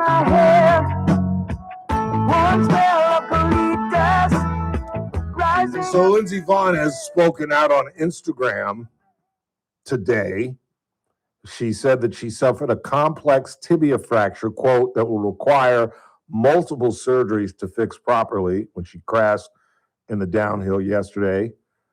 Vonn, I'm reading now from ESPN News Service. Vonn raced the downhill despite having torn her ACL in her left knee 9 days earlier in another crash. Quote, I was simply 5 inches too tight on my line when my right arm hooked inside of the gate. Those are the flags that I was talking about. I guess they call them gates. Twisting me and resulting in my crash. My ACL and past injuries had nothing to do with my crash whatsoever. I still don't think she should have been out there, but it was going to be a great story. Meantime, here is Lindsey Vonn. This was going into the Olympics, and just her attitude and why she did what she tried to do. Well, I will make it to the starting gate, but it's already been one of the best chapters of my life so far. I think this would be the best comeback I've done so far. Definitely the most dramatic, that's for sure. But I think if you look at everything I've been through in my life, in my skiing career, in my life in general, I've been through a lot, and this is another amazing chapter. I don't know if it's the best chapter, but it's a pretty damn good comeback if I can pull it off. And unfortunately, she could not. We told you going into this thing, in a trial run, she finished 11 out of 47 skiers, and I'd be willing to bet she wasn't pushing it. Meantime, there are haters out there, boy. I don't know where I found this. I just bumped into it over the weekend. I don't know who this woman is, and if I did, I wouldn't give her credit. But they're just people that just hate, and this woman clearly indicates that she's never been a competitor, she's never been an athlete, and she has no idea what it is to do something your entire life. From the time I think Lindsey Vonn started skiing at the age of 5, started competing at the age of 8, wasn't very good at it till she was a teenager, and has dominated her whole life. She's 41 years old, and yes, it was a huge challenge for her, a last opportunity at the Olympics, which is for many athletes. You talk to Michael Jordan, you talk to Magic Johnson, and they'll tell you that winning a gold medal in the Olympics is one of the greatest things that's ever happened to them. Here is the hater that just took the opportunity to trash Lindsey Vonn. I'm going to say the quiet part out loud. This whole Lindsey Vonn situation feels like a publicity stunt. You rupture your ACL, you continue to post clips and train on it, and still choose to compete. Then the dramatic fall in airlift happens? If this was really about competing, you'd sit your ass down and heal. Now, if this was about headlines and momentum, you'd still show up injured and let the story write itself. At some point, this stops feeling like an inspiring comeback story and more like reckless PR. I do hope she's okay, but let's stop acting like this was some heroic, selfless moment when it really felt like a headline play. Because at 41 years old, she's probably never going to compete again. That's amazing. That is absolutely amazing to me. I don't know what's more amazing. You all believing that President Trump didn't see the whole racist trope and didn't know anything about it for 12 hours, or the fact that this woman thinks that this was some kind of publicity stunt. Clearly, she's never been an athlete. Clearly, she doesn't understand what competition means, what it means to stop doing something you've done your whole life. She's 41 years old. All she knows is skiing. And by the way, why now? Because she realizes in 2032, she'll be 45 years old, and it'll be absolutely impossible to try to even make the team and compete against people 20 years her junior. Meantime, here is her father talking about what his daughter is going through now. Well, the thing is, she's 41 years old, you end this way, and, this is the end of her career. I mean, it's not that there will be no more ski races for Lindsey Vonn, at least not as long as I have anything to say about it. Yeah, good for you. Because at some point, you do have to stop people. Athletes don't know when not to stop. That's why we saw Joe Namath with the Rams. And I actually saw Joe Namath live in the Coliseum with the Rams.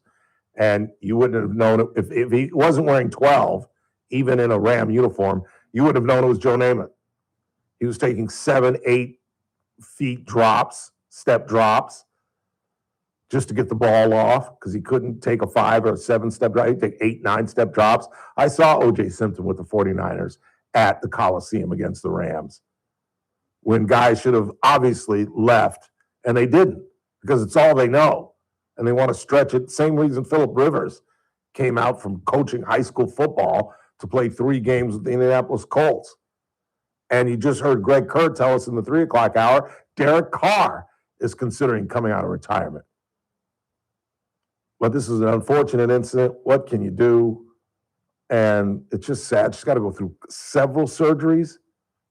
Can you imagine the pain as they airlifted her out there? I've had my jaw broken, but I've never really broken a bone. I've never broken a leg or a arm or anything like that. But it's got to be excruciating.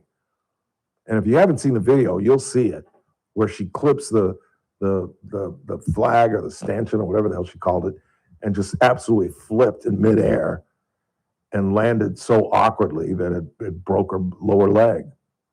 It's really sad. It really is. It's just an incredible career and an incredible woman. And it doesn't cease to amaze me how people can hate just for podcast likes or their own attention. Here's this woman accusing her of attention grabbing, and she's taking this bizarre take for attention grabbing. There's no other reason for it. That's going to do it for us. I'm going to head home and get some sleep. I had a long weekend this weekend. Played a little golf yesterday. Got to see BCC before they open it up to the pros today and officially on Wednesday. Played fairly well. Kind of snuck it up on the front. Started to play well on the back, and then we had to call it short. Tomorrow's a Tuesday. Teresa Gold will be with us over the telephone, live from New York City. Give you the latest on Nancy Guthrie, headed into day 10 of her abduction. Whatever else happens in that time frame. In the meantime, I want to thank Greg Kerr. Check him out on ESPN 1230 from 12 to 2. And, of course, he does sports for KBAK. Kathy Abernathy, our Monday regular. Neil Batista. Let's all say a prayer for our local kids playing in the BC Open. In the meantime, for Chris Burdick, I'm Ralph Bailey. That's what's really going on. I will rap to you tomorrow.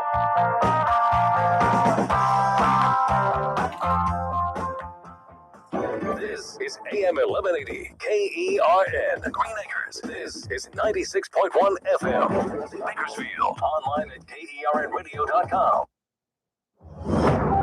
News this hour from Town Hall. I'm Keith Peters in Washington.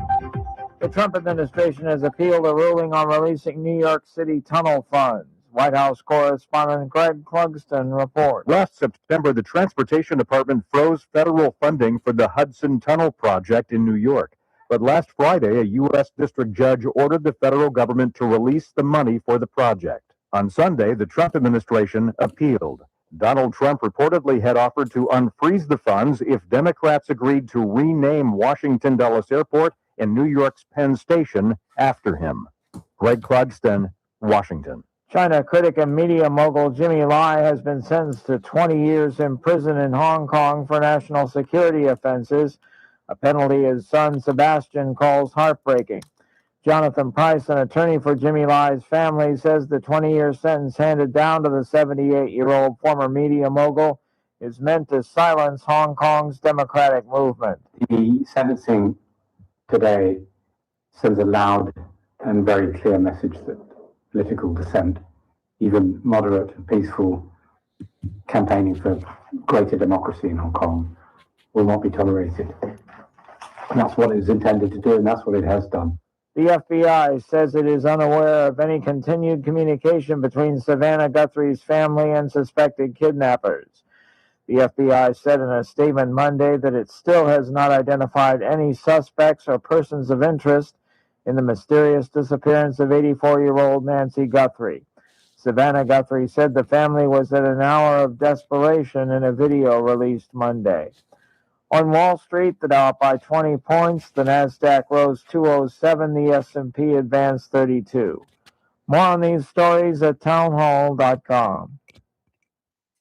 You know, it's tough to know who to trust with your health. There's always some new miracle supplement out there, another influencer telling you this is the answer. 25 years ago, a friend of mine, naturopathic Dr. Dennis Black, saw the nutritional value in our food decline. He created something called Texas Superfood, not for fame or social media buzz, but to genuinely help people get the nutrition they need. 55 vine-ripened fruits and vegetables specifically selected for maximum nutritional value, plus enzymes and probiotics, all in one simple solution. Customers really feel the difference in about 7 days. More energy all day long, mental clarity instead of brain fog, better sleep, just feeling better about their health and their life. Over 1 million bottles sold, not because of fancy marketing, but because real results create loyal customers. Mix the powder in your morning smoothie or take capsules on the go. Go to TexasSuperfood.com. Use the discount code Mike G to get 35% off your first order. Plus, there's a 100% satisfaction guarantee. That's TexasSuperfood.com.